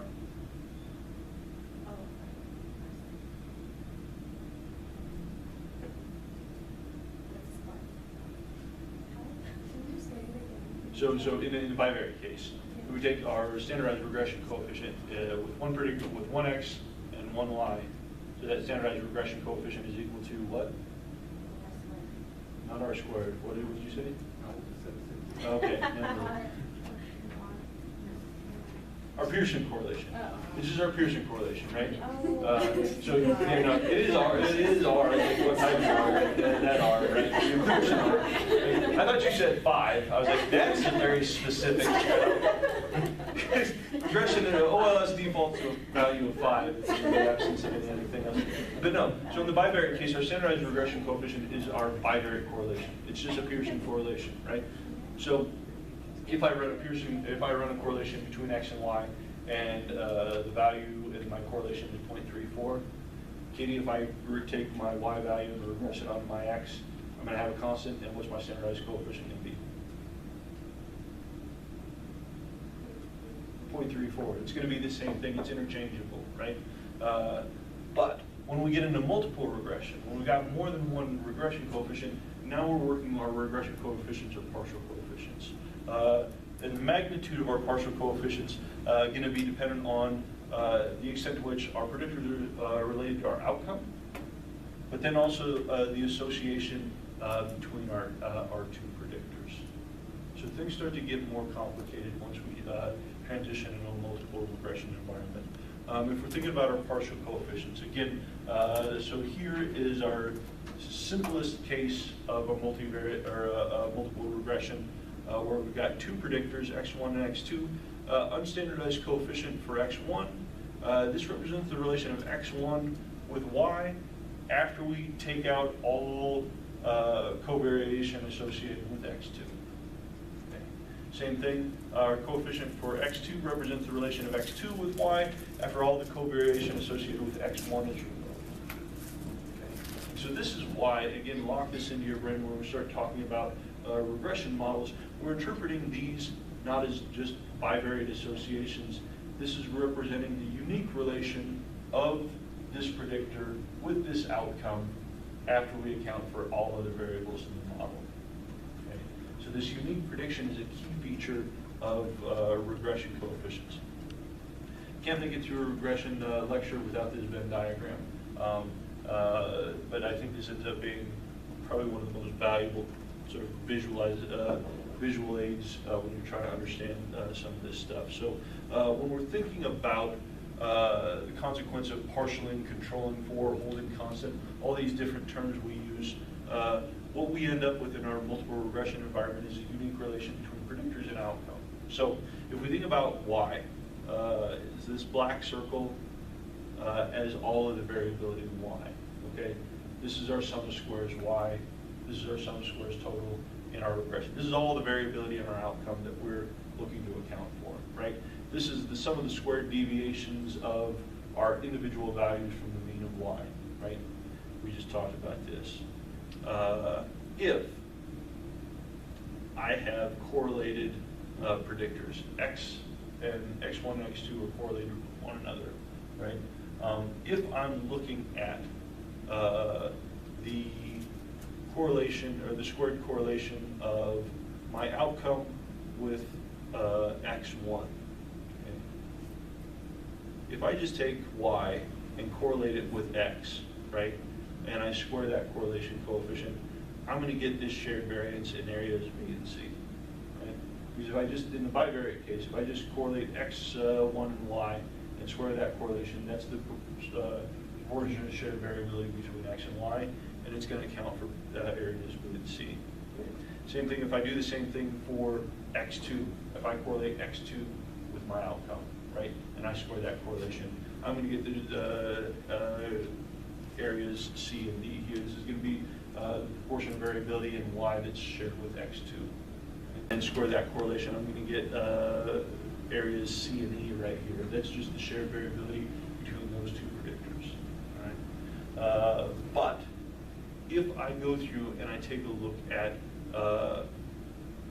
the unique relation of Y with predictor X1, after I portion out variability associated with X2, all I'm left with is B. Alex, can you tell me why I'm only left with B? If you do what? If I'm looking at, and so this is going to be equal to my sort of an analog to my regression coefficient. So I'm looking at the relation of X1 with Y controlling for X2.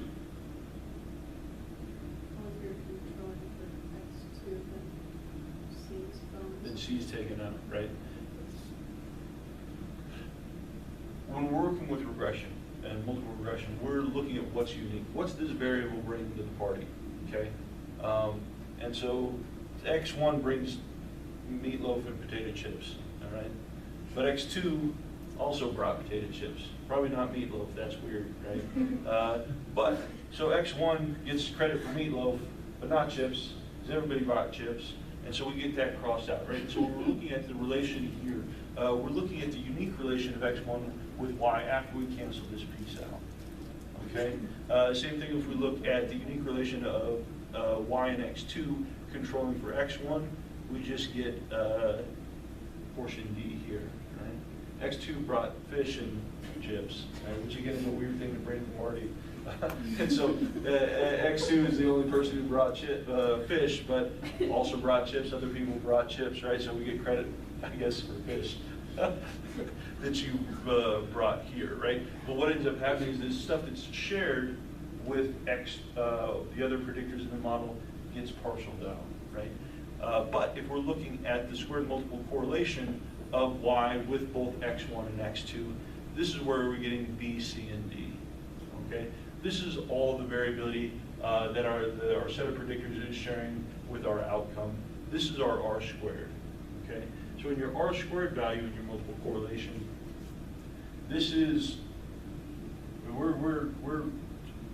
this is all the sausage that's getting put in there, right? It's everything. We're just dumping everything in there. R squared, I don't care where it's coming from, as long as there's variability that's being accounted for, that goes into your R squared value. But when we start looking at individual coefficients, we start looking at only the unique stuff that's shared between our predictor and our outcome, controlling for everything else, predictor and outcome and controlling for everything else. Okay? So again, this Venn diagram is incredibly important for trying to understand, and this sort of helps if we start to get three predictors. The same thing applies, it's just hard to visualize. But people seeing kind of what's going on here and how in a multiple regression environment, how our coefficients are different than sort of Pearson correlations, right? So these are partial coefficients as opposed to what we get with our standard correlation. People comfortable with this? Okay. So formula for our multiple regression, again, this is restricted to the two predictor case. When we start increasing beyond that, things get more complicated, but we can start looking at things in the two predictor case. Our standardized coefficient for the relation of our outcome with X1 controlling for x2 is going to be the correlation between our outcome and x1 minus the correlation of our outcome and x2 times the correlation of x1 and x2. Same thing if we're looking at the relation between x2 and our outcome, controlling for x1. That's going to be the correlation between y and x2 minus the correlation of y and x1 times the correlation of x1 and x2 over 1 minus correlation of x1 and x2. Our unstandardized coefficient is going to be our standardized coefficient multiplied by the standard deviation of y or the standard deviation of x. And our R squared value, again, this is going to be the sum of squares regression or the sum of squares y. But it's also going to be if we were to take our observed y, and then when we run this regression equation, ask SPSS to give us a column of our expected y's. If we were to correlate our observed y with our expected y, and we were to square that correlation, that's going to be the same value as our R squared as well. So this is a different way of thinking about our R squared. How well is our observed values, how well do they relate to our predicted values? So a couple different ways to go through and think about this.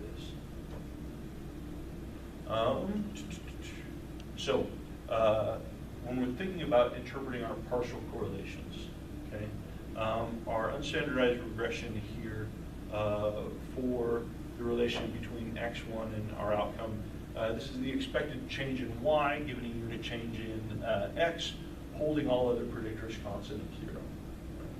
So if we hold everything else constant at 0, this is an expected change in our outcome given a unit change in x. Okay? So it's similar, we just need to make sure that we're specifying that we're holding all other predictors constant at 0. Our standardized coefficient, again, interpretation is largely the same. Our standardized coefficient is the expected change in standard deviation units in y given a standard deviation change in x, holding all of the predictors constant at 0. So again, your standardized coefficient, only thing going on here is we're just saying that instead of using sort of a unit change in x is associated with this expected change in y, we're saying a standard deviation change in x is associated with the corresponding some standard deviation change in whatever our outcome is. All right, people sort of kind of getting this idea of partial coefficients and how these are different than the interpretation coefficients we would have in the bivariate case. Okay. So significant testing in our multiple regression model. Our outcome looks fairly similar here. If we're looking at our ANOVA table here, our degrees of freedom for our regression model is just the number of predictors, right? So in this case we have 2.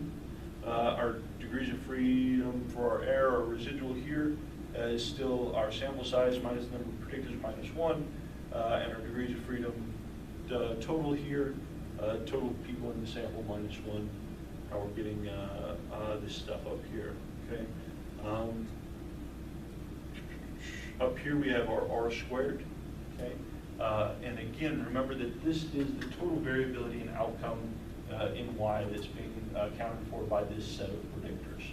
Right? We're not caring who, we don't care. This is all the fish and chips and meatloaf that comes to the party, right? We don't care where it's coming from or if there's overlap. This is just the total amount of variability in our outcome that's being accounted for by our set of predictors. Here, again, is our test of our model. ANOVA is always a test of our regression model, right? This is saying, this is a test of, is our R squared value equal to 0, right? And what we've got here, we've got our sum squares regression, sum squares residual, sum squares total. If I take that divided by that, I still get that. But if I take this divided by that, or excuse me, if I get my this divided by that, yeah, I get my mean squared here. This divided by that, get my mean squared. That divided by that gives me my F. I can test my F based on 2 and 23 degrees of freedom. It gives me my significance value for my F. All the same inner workings of the ANOVA table that we worked through last semester apply here. It's the exact same thing. But again, all of this is just saying, does my model, does this set of predictors predict some non-zero variability in my outcome, right? This obviously clearly statistically significant, but here is my effect size. This is my estimate of how much variability in the population this set of predictors is accounted for whatever my outcome is. Okay. People sort of feel like you kind of have an understanding of this piece. Okay. Down here now, our coefficient table is expanded a little bit, right? We've got, still have our constant. Sam, tell me what this, interpret this constant for me.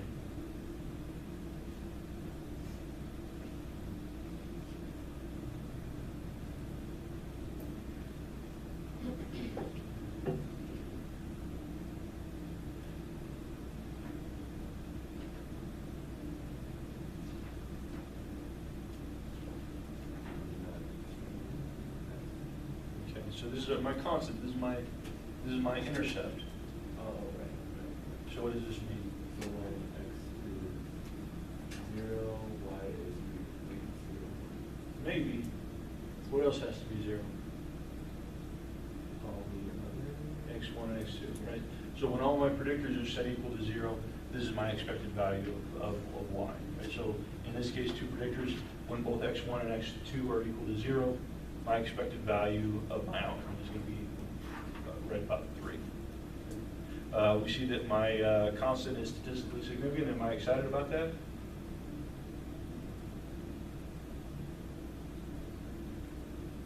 Probably not, right? I mean, it just means that my constant is not 0, right? Which 99 times out of 100 will not be relevant, right? But what I want you to be able to do is look at your output and be able to tell me what each and every piece means, right? So here, who haven't I picked on for a while? Stephanie, can you tell me, interpret X1 for me here? For every 1 unit increase in X, there will be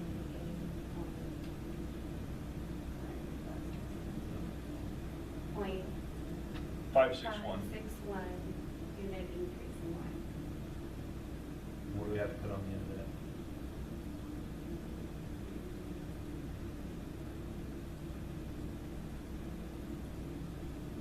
Holding X2 constant at 0, right?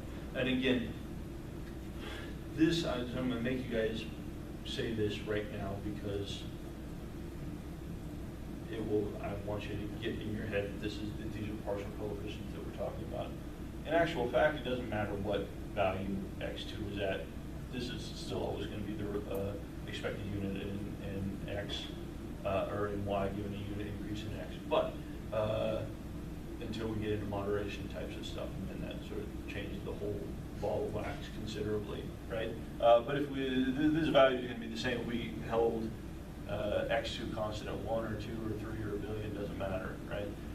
But from the purpose of sort of this model, right, one is recognize that these are partial coefficients representing the expected increase in Y given or expected change in Y given a unit increase in X, holding everything else constant in the model at 0, right? Because again, reinforcing this idea that these are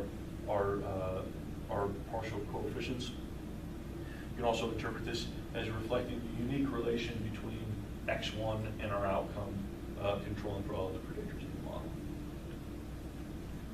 All right, Stephanie, give me carry on here. What about X2? Give me an interpretation of X2. For every 1 unit increase in X2, there will be a 0.011 unit decrease in Y, holding all other X's constant. Perfect. Couldn't have said it better myself, right? And again, this is a negative coefficient, right? So per unit increase in X, I'm expecting a corresponding decrease in my outcome. Now, Katie, if I'm looking at my significant values, what is this telling me?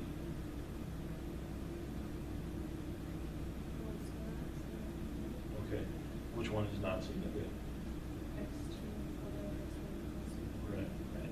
So, even though this is the literal interpretation of x2, that per unit increase in x2, I would expect a corresponding 100th point of a point decrease in y, that coefficient is not statistically significant. So even though that's the literal interpretation of this, do I have confidence that I'm going to have any corresponding change in y given whatever I do in x? Probably not, right? And so, but for this one here, we have a very clear statistically significant coefficient, right? And so I have more confidence in making a literal interpretation of this than I would of this, right? And so what do I get, again, Katie, if I take this value and subtract it by that value, or divide it by that value? Right, if the unstandardized coefficient divided by the standard error, what do I get? My t-statistic, right? And this t-statistic, these are 1 degree of freedom tests. And so we'll test this on 23 degrees of freedom. Right? And if you do that, then you get corresponding p-values. This is how the world all fits together. Okay. Questions about this here? Okay. Now we'll see that standard error of my unstandardized coefficients for the 2 predictor group, or for the 2 predictor case, is going to be equal to the standard deviation of y over the standard deviation, if we're calculating it for x1. Standard deviation y over standard deviation of x1 times the square root of 1 minus the squared correlation of, well, this is your r squared value here, over n minus p minus 1 times the square root of 1 over 1 minus the squared correlation of x1 and x2, right? So your formulas start to get increasingly complex as we start to add additional predictors in the case, but you can see if you start looking at your standard error here, standard error starts to be a product of the extent to which your r squared value, or the amount of variability you're predicting the outcome, and also the extent to which your predictors start to become correlated. So again, if we think about our standard error, why should we care about our standard errors? Why are we interested in standard errors? What do you think, Lauren? Why are we interested in standard errors? Sorry, Paul. No. Because it tells us you just said the definition. The difference or the variability. Right. It's an estimate of precision about how close, how good we're estimating something, right? That's a beautiful conceptual point. Not actually what I was looking for, but better than the point I was looking for. From a practical standpoint, why do we care about standard errors? So. Oh, I wasn't going to answer that question. I was going to ask one, actually. No trade, no deal, no deal. I want to answer your question, not ask a question. Why do we care about standard errors? Yeah, significance test, right? Like, oh, I love the biggest. I gotta have the biggest standard errors. Right? Not good. Not good. We want small standard errors because this is what goes into the denominator of our statistical test, right? So we want to have, from a conceptual level, very precise and small standard errors because it means we've got better estimates. From a practical standpoint, and I know that in sort of getting those p-values we know and love, we want those to be smaller, right? And so what we find is that your standard error starts to become dependent on a couple of factors. One, how well how good your model is, right? As your squared multiple correlation, as your R squared gets bigger, all things being held equal, that starts to depress and sort of make your standard error smaller, right? And so if I'm trying to maximize power, as say I'm running a moderation analysis, and I know moderation interactive effects are quite small. Do I want a model that's accounting for 10% of the variability of my outcome or 80% of the variability of my outcome? What do you think, Candace? 80%, right? I want something that's accounting, my model is doing a good job of accounting for variability of my outcome. It's going to make the test of my individual predictors more powerful because my standard error is going to be smaller, right? Also, standard errors being a function of the extent to which my predictors are redundant with one another, right? I have a much more efficient model if my predictors aren't correlated with one another. Now, we work in psychology where everything's related to everything, right? And so it's not reasonable to expect our predictors to be unrelated to one another. But if I've got three predictors that are all correlated 0.8 with one another, that's not a good model, right? Because these predictors are measuring functionally the same thing, right?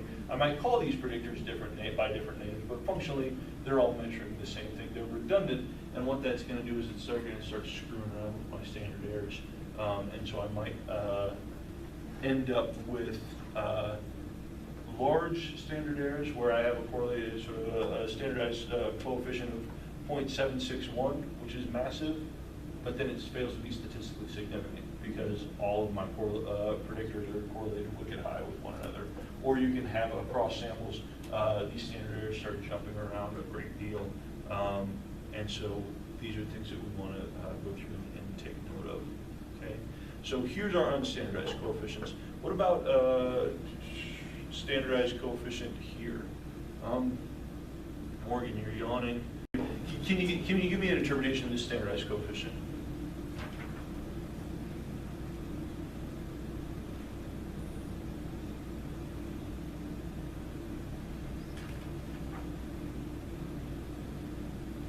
Probably not. Give it a shot. Give it a shot. I have no thought in my head. Okay, so we're talking about standardized coefficient. What are the units we're thinking about? Oh, standard deviation. Right. Okay. So give me an interpretation of this value of 0.61. So one standard deviation change in X would result in 0.761 standard deviation change in Y. Mhm. Holding everything else Yeah. constant. Right. So again, we don't often. Our standardized coefficients are a nice metric and a nice way to start comparing to the relative strength of individual predictors within a model, right? Now, even if I didn't see my statistically significant, my significance test here, I could look at this. In general, your standardized coefficients will typically range from -1 to 1, although they can exceed 1 by some degrees under some circumstances, although that's kind of weird, and should give you pause and make you go back through and take a look at your analyses. But what we can do within the context of a given study, I can say that based on my unstandardized or my standardized coefficient, that X1 is a much stronger predictor, much stronger unique predictor of my outcome than X2. Can I determine that based on my unstandardized coefficients? No, right? I've got an unstandardized coefficient of -0.011. Is that statistically significant? Who knows, right? If my the scale of my X or my predictor ranges from 0 to 1,000, and my outcome is on 0 to 10, right?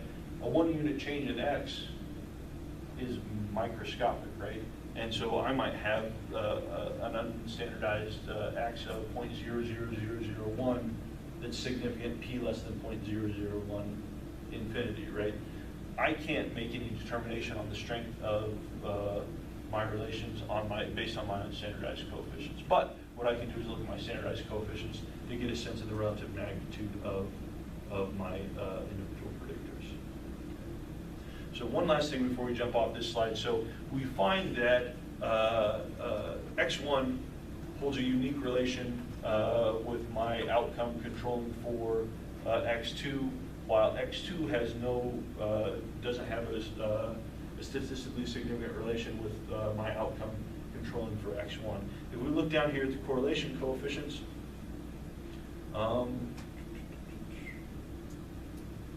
we'll notice that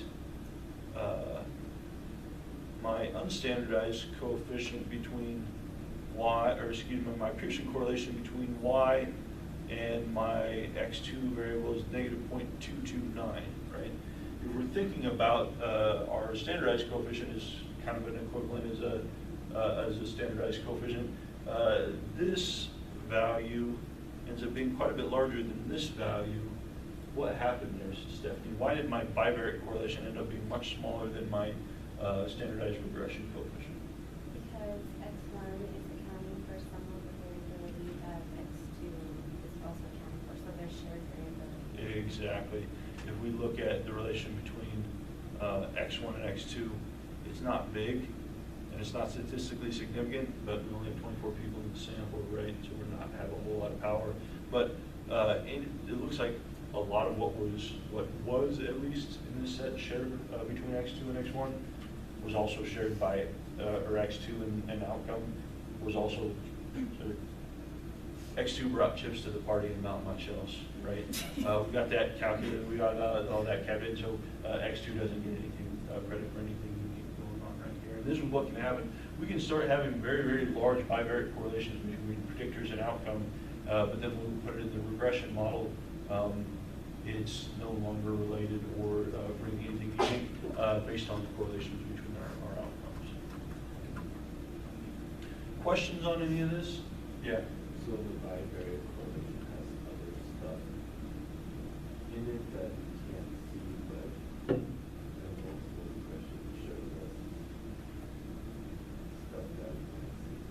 Well, it just partitions them up, right? Bivariate relation is just, here's X, here's Y. It's not complicated. How much do these two things overlap, right?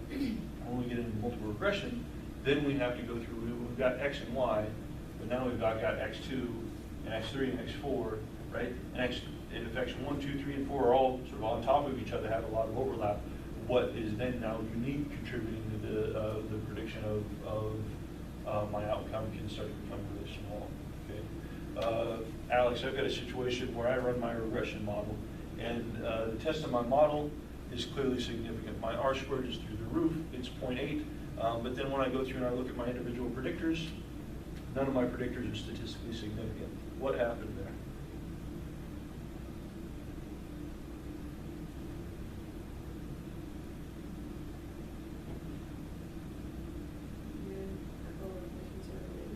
Yeah, it just punched in a bunch of predictors that were all correlated 0.95 with one another, right?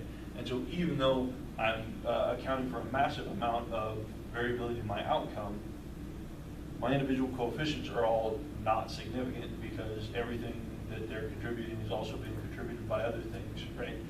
And so if you got anything that even came close to that, you should be very concerned, and you probably should have thought of that, caught that before you put the model together. But these are the types of things that start to be important to be taken a look at in terms of diagnostics and stuff like that.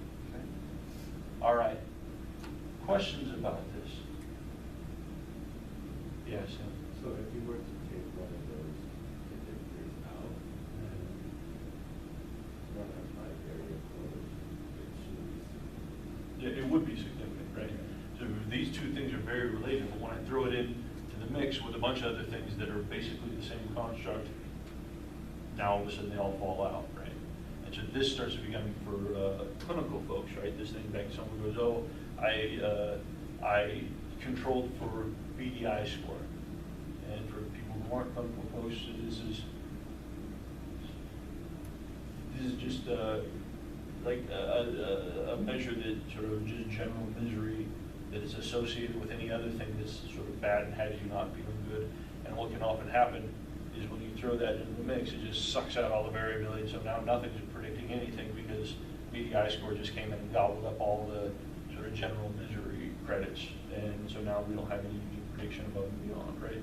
And so we're going to be talking about why you need to have sort of very clear conceptual rationale for including things in your model, and also to have an understanding of what these measures do, what they're reflecting, and how that's going to impact your interpretation before we just start dumping things into a regression model.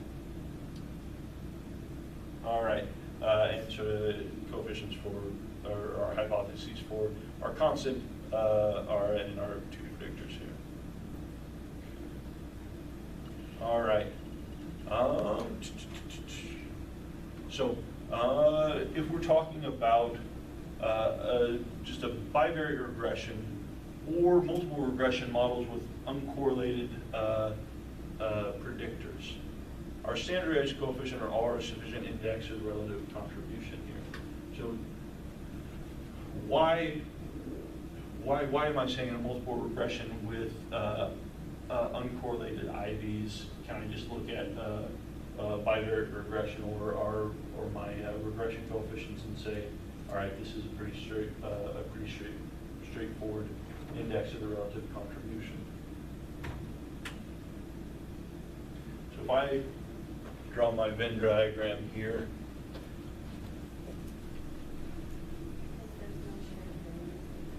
yeah, right.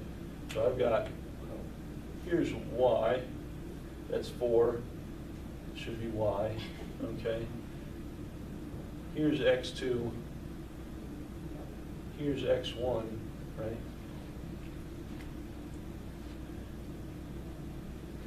These two aren't related to one another. These are orthogonal to one another. These two are accounting for completely different parts of y that have nothing, so these two have nothing to do with one another, right?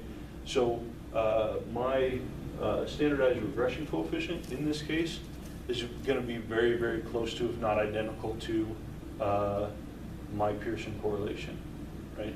Because there's no shared variance being sucked out of that, right? It's just all the same. Now this is a very, very rare case in the types of stuff that we do, because our constructs are typically end up being self-report, and sort of my general state of being at any point in time is going to influence how I respond to any type of thing, right? And so unless we have some sort of behavioral measures or some sort of like physiological measure or something like that, in general, sort of this is not going to be the case. But something to recognize that could happen in the universe if you had variables that literally were correlated 0 with one another. Okay? But when we have correlated predictors, we have to consider the relation with our outcome, relations with other independent variables, unique relations with our dependent variable. We'll back here to our coefficient, or to our Venn diagram. And so some different coefficients we want to be aware of in this case. Correlation, squared correlation of our outcome with any one of our individual predictors, right? So I've got correlation, squared correlation of my outcome with x1. This is going to be variability associated to A and B, right? This unique, this shared piece here over the total piece of the pie, right? So if I just run a Pearson correlation between x1 and my outcome, and I square that, right? What that's going to reflect is the total variability, shared variability between x1 and my total outcome y here. So this is just my squared correlation, right? That I can run. I run a Pearson, square that. That's going to reflect the shared variability in my x variable and my outcome. Now, if we go through and I take what we're going to call a squared semi-partial correlation. Okay? Squared semi-partial correlation is going to give me an index of the proportion of variability in my outcome that's unique to x1. So my squared semi-partial correlation is going to be this, in the bivariate case, just variability associated here, right? Because B doesn't count. B is shared with X, so B is getting sucked out. And we're going to take this over the total variability in Y here. Okay? And so I can very easily, I like squared semi-partial correlations as an effect size because I can interpret that as the proportion of variability in my outcome that's unique to this predictor. Okay? And as we start adding other variables in the mix, same thing applies, right? Okay. But then I also have a partial correlation, and a squared partial correlation is going to reflect the proportion of residual variance unique to my predictor, controlling for other predictors in the model. Okay. Now what's going to happen here? So it's still unique variability. So we're still talking about A, but then this denominator of my partial correlation, I'm going to take the proportion. I'm going to take the proportion of A over A plus D. Okay, and what makes this a partial correlation is what we're saying is that we're saying, okay, well, x2 and x2 and what's shared with x1 and x2 is getting accounted for by areas B and C. So that's stuff that we've already taken care of. What we find if we take that out of the mix, that x1 accounts for this proportion of variability of what's left over, my residual variability. So x1 is accounting for 20% of the residual variability in my outcome after I take out other predictors in the model.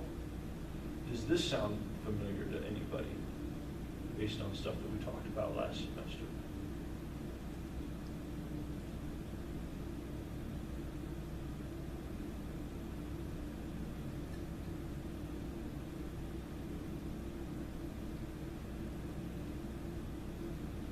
What were we talking about? We were talking when we worked on factorial and ANOVA.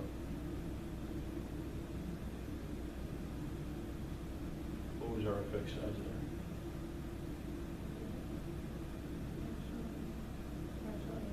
Partial A squared. Same principle as partial A squared, right? This is the unique proportion of this is the proportion of residual variability accounted for by this grouping factor after we account for this other stuff. Okay. So again, this is a different coefficient. This is saying once we account for variability and outcome that's attributable to the other stuff, right?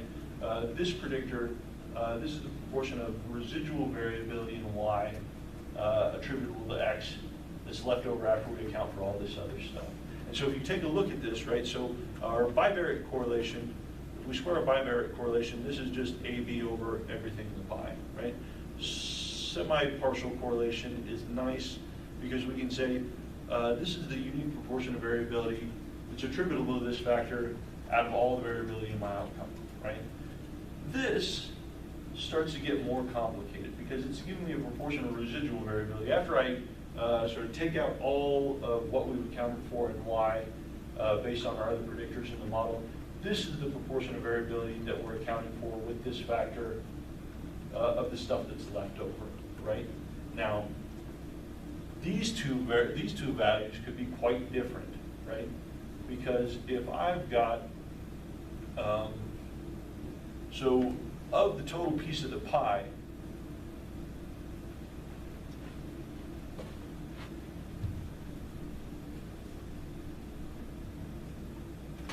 so here there's the total piece of the pie, right? And I have the X1, right? So this might have a very small, but if my X2 and all my other stuff is accounting for this, right? If my other variables are all accounting for, say, 90% of everything else in my Y, even though this is just hanging on right here, quite small. So my squared semi-partial correlation might be quite small. Let's say it's so it's 1% of variability in my outcome. But my partial correlation could be 0.50, right? Because what's left over, right? I'm accounting for a good chunk of what's left over. It's just all my other variables are accounting for a great deal. And so this starts to become kind of difficult. This starts to depend on what else I have in the model, right? If I'm accounting for a lot of variability based on my other predictors, this could be quite large, right? And so it makes it difficult to have a strong conceptual interpretation of this. Whereas my squared semi-partial correlation, I'm like, yeah, this is the unique proportion of variability that's of all the variability. This is total proportion of variability in Y that's uniquely attributable to this factor, right? And this is an extreme case. This typically doesn't happen like this, but we can imagine a scenario where we have a very large partial correlation and a very small semi-partial correlation based on what's going on, what other variables in the model, and how much of my outcome in Y is being accounted for. Okay. So my semi-partial and my partial correlations are going to be what we're using in terms of our effect sizes for these regression models. Our squared semi-partial correlation, this is an intuitive index of effect, right? This is sort of what's uniquely associated with what's unique in total variability of my outcome that's unique to this factor individually, right? But my partial correlation, we and I generally won't recommend squaring the partial correlation. Just your straight up partial correlation, essentially your calculation of power. This is what goes into the calculating the power of your test. This is more just a nice intuitive way to start thinking about, okay, of all the things I have in the model, this variable is specifically accounting for uniquely accounting for this proportion of variability in my outcome. But in terms of effect size, engaging metrics, because it's a small, medium, and large effect, this is where our partial correlation is going to start to become more prominent. People have questions about interpretation of semi-partial versus partial correlations. Okay. So again, formula for my semi-partial correlation here, identical to my my standardized regression coefficient, except for the denominator of this is taken as the square root. So I can interpret my semi-partial correlation if I square that as the unique, the proportion of variability in y that's uniquely attributable to this factor. You'll see sometimes people squaring standardized coefficients and making that interpretation. Don't do that. You can't do that. They're calculated similarly, but they're not identical. It has to do with how we're calculating the denominator. So you can square your semi-partial correlations and interpret that as a unique proportion of variability. Don't do that. Okay. All right. Questions up to this point? All right. They'll come up. But again, sort of always go back and say literally what is this talking about, and then work on layering in sort of interpretations from there. Yeah, Alex. Can you give a real example of the proportion of residual variance? Yeah, so let's say I'm looking at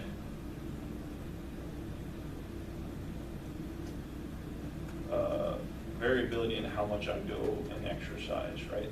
And I'm looking at inflammation intention, some measure of inflammation intention or something like that, and then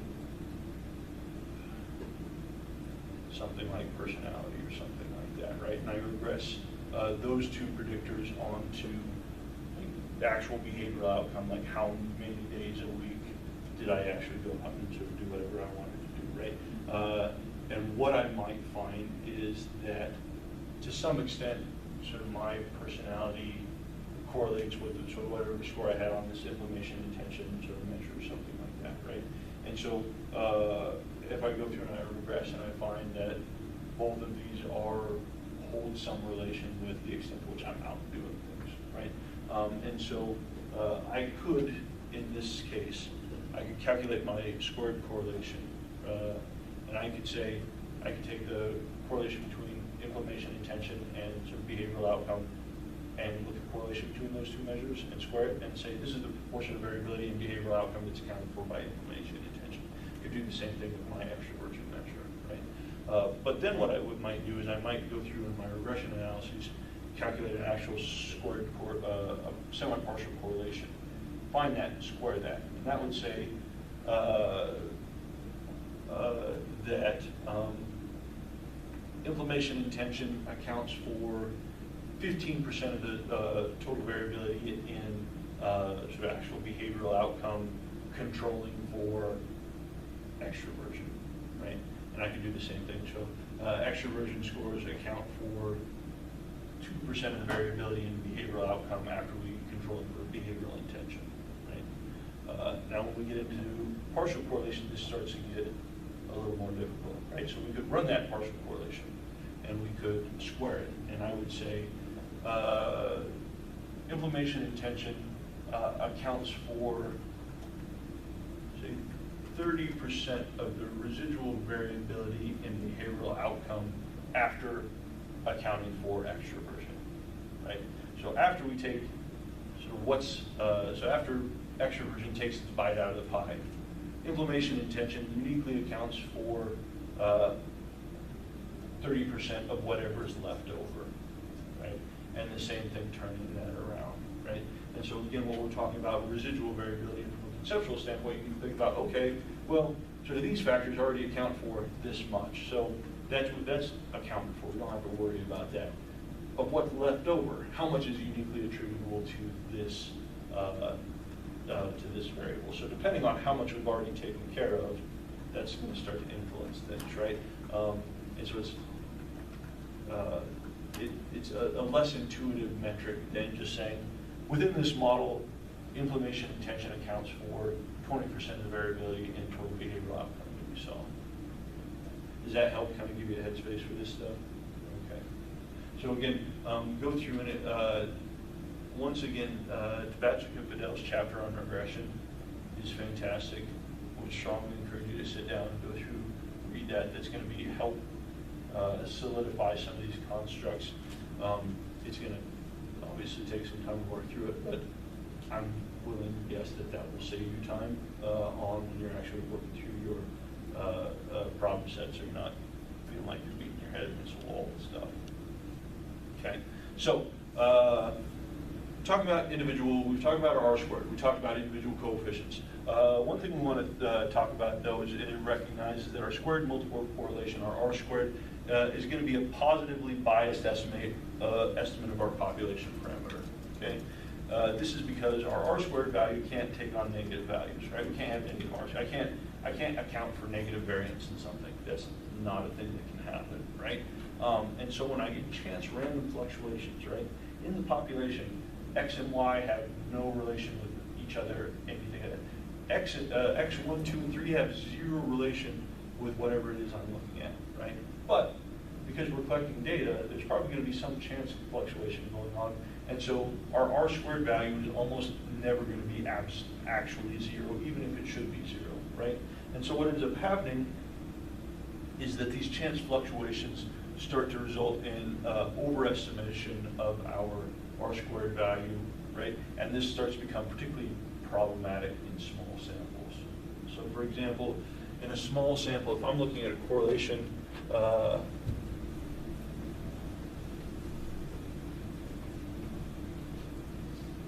between X and Y, right, guys?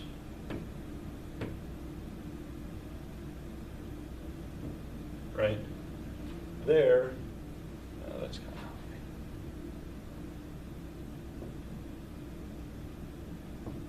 right. I might say, okay, here is my regression line through those 5 points. That's pretty reasonable, right? But if I start to collect more and more and more data, what I might find is this actually looks more something like that, right? And when I actually get a lot of data, I find that with 5 people, I've vastly overestimated the relation between these things, and so the actual regression is something like that, right?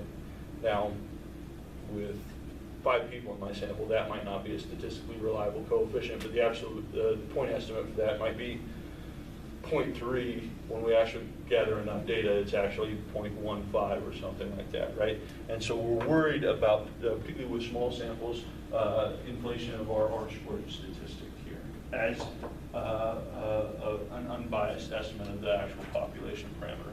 And so what we can do, and you'll see in SPSS, we have a formula for adjusted R-squared. What adjusted R-squared is doing is correcting for some of these biases. And the bias and the correction depending on the ratio of predictors to the sample size.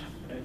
So if I've got 10 predictors and 20 people in my 20 observations in my data set, I can get a pretty severe correction for that, much so that more so than if I'm regressing an outcome onto 2 predictors in a sample of 20, right? Also, looking at larger ratio of number of predictors, larger ratio of number of predictors to the sample size, greater penalty going on here, right? And so what this is doing is it's trying to create a downward correction for known inflation in my R-squared statistic, particularly with small samples. Now R-squared adjusted, again, not unbiased, but again, it's better than R-squared. Same thing, remember we talked about the difference between eta squared and omega squared, right? Omega squared, a correction for overestimation of our effect based on eta squared. Omega squared is still biased, but it's less biased than eta squared, right? Same thing going on with our adjusted R squared. Now, for the purposes of our stuff, again, our models are rarely, our goal is rarely to go out and maximize the total variability in the outcome, right? Not that we couldn't do that. You couldn't say, our job here, so this is an important outcome. And what we're trying to do with this study is maximize our ability to predict this outcome. That could be a valuable study, but it's just typically not the type of thing that we do in psychological science. Usually we have a model.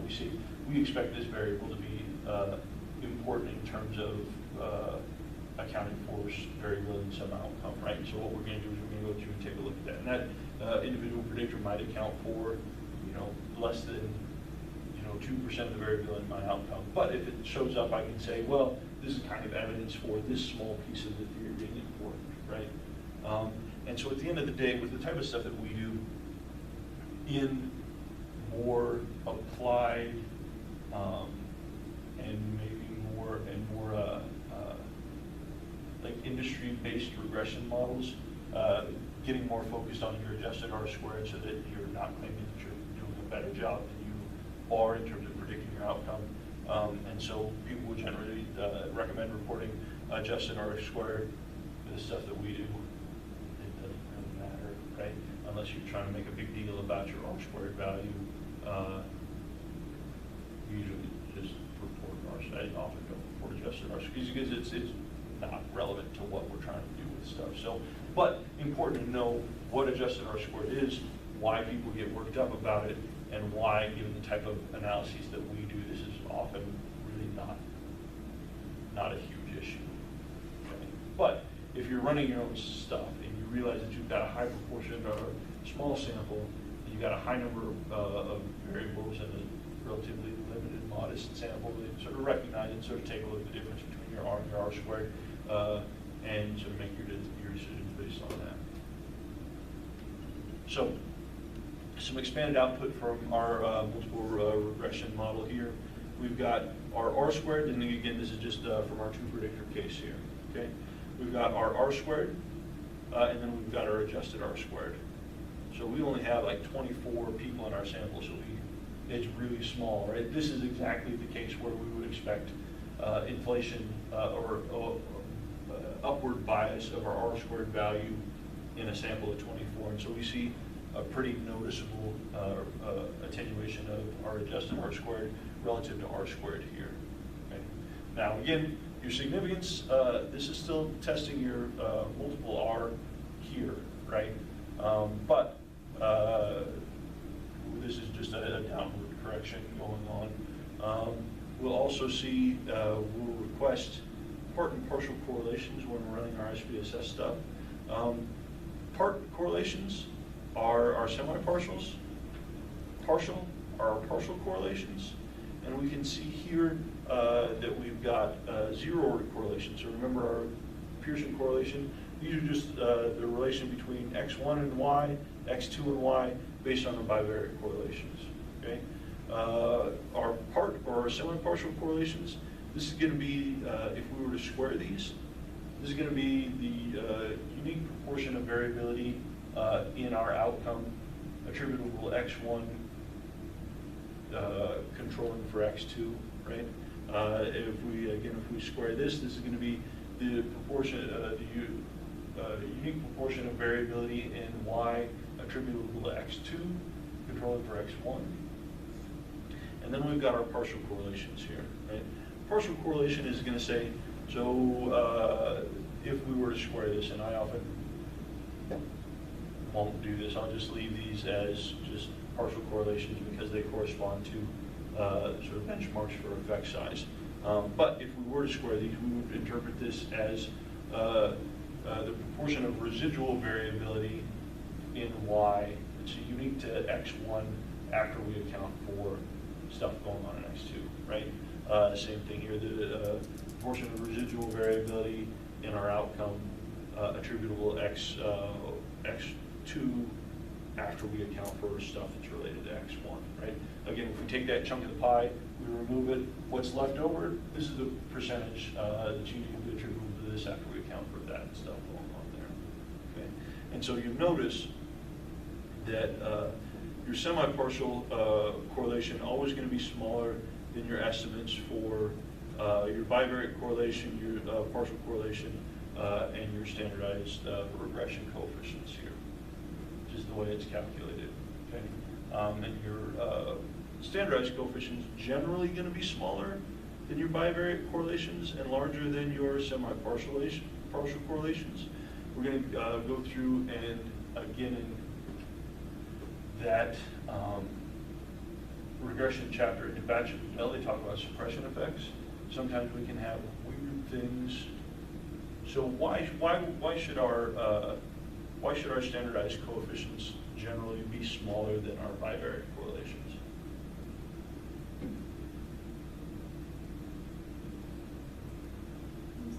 What do you think? What's that in, John? So why should our standardized coefficients generally be smaller than our Pearson correlations? What's that? Accounting for what? Right. So again, our standardized coefficient is a standardized statistic that's capturing the unique relation between a predictor and an outcome after we control for other stuff, right? And if once we control for other stuff, so my bivariate correlation is 0.5, but I've got some overlap with some other stuff, and so once we pull that out, I'm accounting for less. What can happen though is we can start to run into suppression effects, where we start to see our bivariate correlation, just the correlation between X and Y, be smaller when we actually, and then when we plug that variable into a regression equation, our standardized coefficient is larger than our correlation coefficient, which ends up being kind of funky, right? Or we can say, in a bivariate case, we have a correlation between X and Y, or a positive relation between X and Y, but then when we dump this variable into a regression model, now all of a sudden we have a negative coefficient, okay? And this gets into some suppression effects that Tabachik and Fidel talk about. So they got weird like belly dancing analogy, thing like that. That doesn't make any goddamn sense to me. The term they do that, they think it's cute and funny. It's not. It's kind of confusing. I don't get it. But they'll go through and talk about how to go through and some of these suppression effects. So in general, your standardized coefficient will be smaller than your bivariate correlation, and larger than your semi-partial correlation.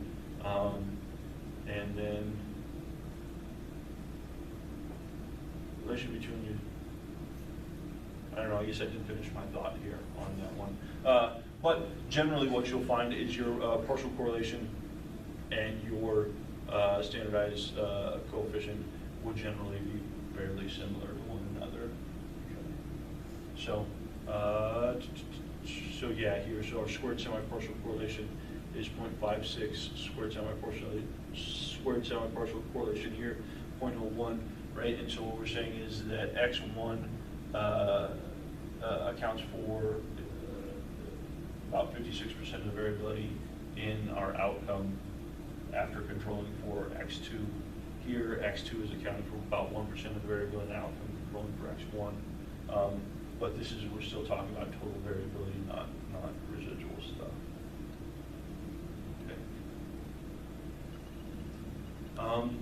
Some alternative estimators that we can work with. So we've talked about OLS, right? OLS is the most common, but we have other types of estimators, other loss functions that we can start working with. Ordinary least squares, we're looking to minimize the residuals between sort of our observed and our predicted values. We have an estimator called weighted least squares, where we're starting to add weights to individual cases. Least absolute residuals, we're looking to minimize not the square deviation score, but the absolute deviation score between those two. There are certain situations where these can start to become advantageous, right?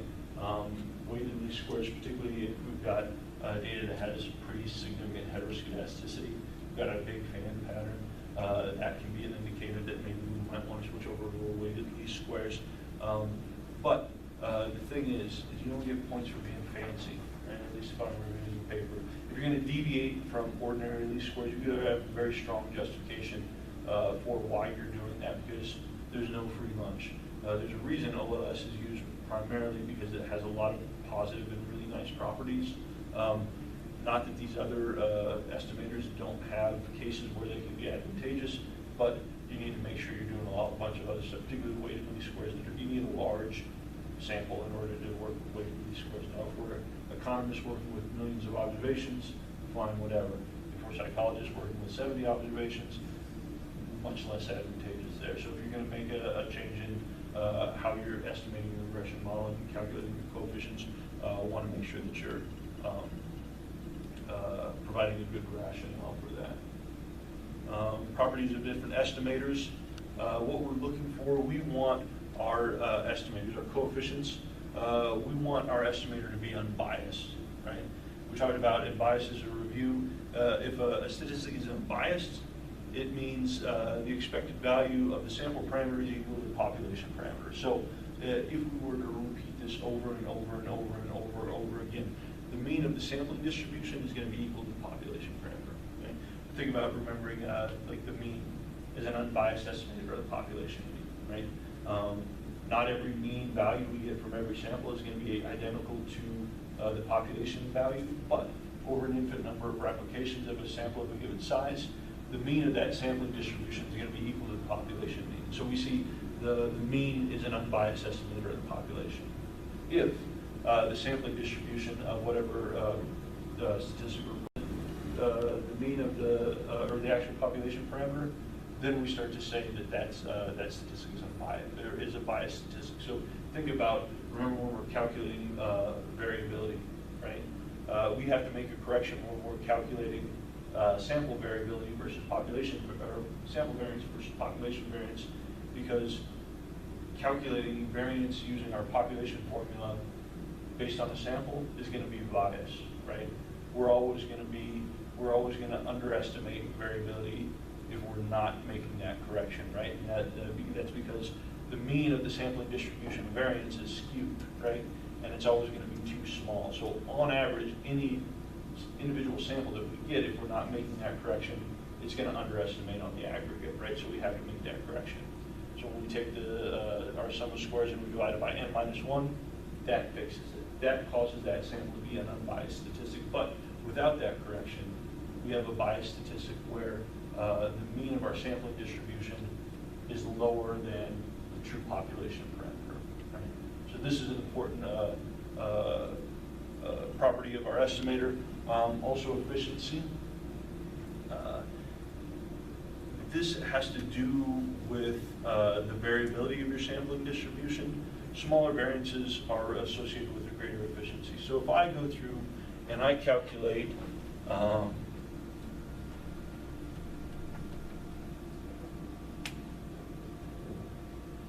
this is the sampling distribution of B of my regression coefficient with OLS, right? So over an infinite number of samples of n equals 100, right? If I regress X onto Y using an OLS estimator, this is my distribution of my unstandardized coefficients, right? And this is my population coefficient. The mean of my sampling distribution of B with OLS is equal to B in my population coefficient, right? So this estimate is unbiased, but if I'm looking at efficiency, right? Maybe I go through and I calculate this as B as weighted least squares, okay? My estimate of my regression coefficient with weighted least squares, is it biased, Morgan? No, it's not biased, right? Because the mean of the sampling distribution with my coefficient estimated in weighted least squares, the mean of this is still equal to the population, actual population parameter, right? But it's less efficient, right? This is the variability of my regression coefficient estimated with weighted least squares. It has more variability than it does if I'm measuring it with OLS. And so we would say weighted least squares is a less efficient estimator than OLS, right? So it's not biased. On average, we're still getting the same thing. It's just the variability of the sampling distribution is wider, right? So the standard error of this is going to be bigger than the standard error of this on average. And so we would identify OLS as a more efficient estimator than weighted least squares. in this example. I don't know if that's actually a true thing, but sort of to try and get you to get a sense for what we're talking about in terms of efficiency. Okay, so for example, same thing, if we calculated sampling distribution of the mean using one formula, and then we switched around the formula for some other reason, and we found that we could get still an unbiased estimate of the mean, so that on average, the mean of the sampling distribution still equal the population parameter, but using this other formula, the variability around that was larger. We would say that that alternative formula for calculating the mean is less efficient than this other one. And so this starts when you start getting into things like SEM and things along those lines. When you start talking about efficiency of estimators, this is what we're talking about. Okay? And the last property here is consistency. So if we have a consistent estimator, it means as our samples get bigger, our variability, variability around our standard errors start to get smaller and smaller. So again, thinking about the mean, right? As your samples start getting larger and larger, you start to get increasingly close to the true value there. Our standard errors get smaller, and we start to get much more precise estimates. But if I have a procedure for estimating a coefficient or a statistic that, as my sample starts to get larger, that distribution of the sampling, that sampling distribution stays the same and doesn't get increasingly small, we would say that we have an estimator that's not efficient, or excuse me, not consistent. In general, larger samples should give us better and more precise estimates of whatever we're trying to measure than smaller samples. And if we have a procedure that doesn't follow that property, we would say that this is an inconsistent estimator. Okay. All right. So,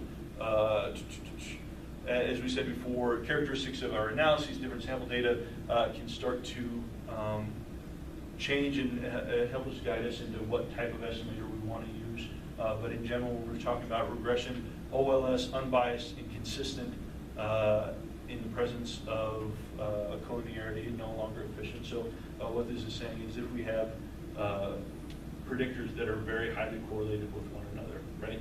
That's a violation of my basic assumption. Now, what I want to do with my screening is to go through and say, what's the impact? So if I've got 4 predictors all correlated at 0.9 with one another, my regression estimates are still unbiased, right? So I'm still going to, on the aggregate, get something that should be close to the population parameter. They're going to be consistent as my sample increases, so variability around the sampling distribution of those is going to decrease, but it's not efficient, right? Sampling distribution of this regression model with predictors that are all layered on top of one another is going to be much wider. We're going to have much larger standard variability in that sampling distribution than if I were to have 4 estimators that were sort of orthogonal over one another. So collinearity, so just looking about at the impact that violations of certain assumptions have on your properties of your estimators. And what we'll do next week is go through and start looking at what are these assumptions and how do they start impacting sort of our inferences about our regression models. Okay. Cool. Wonderful. Like right at time, we stopped right. We got right to it. It's such a great. I planned these so well. I mean, they just sort of end up right where we wanted them to. Okay. Cool.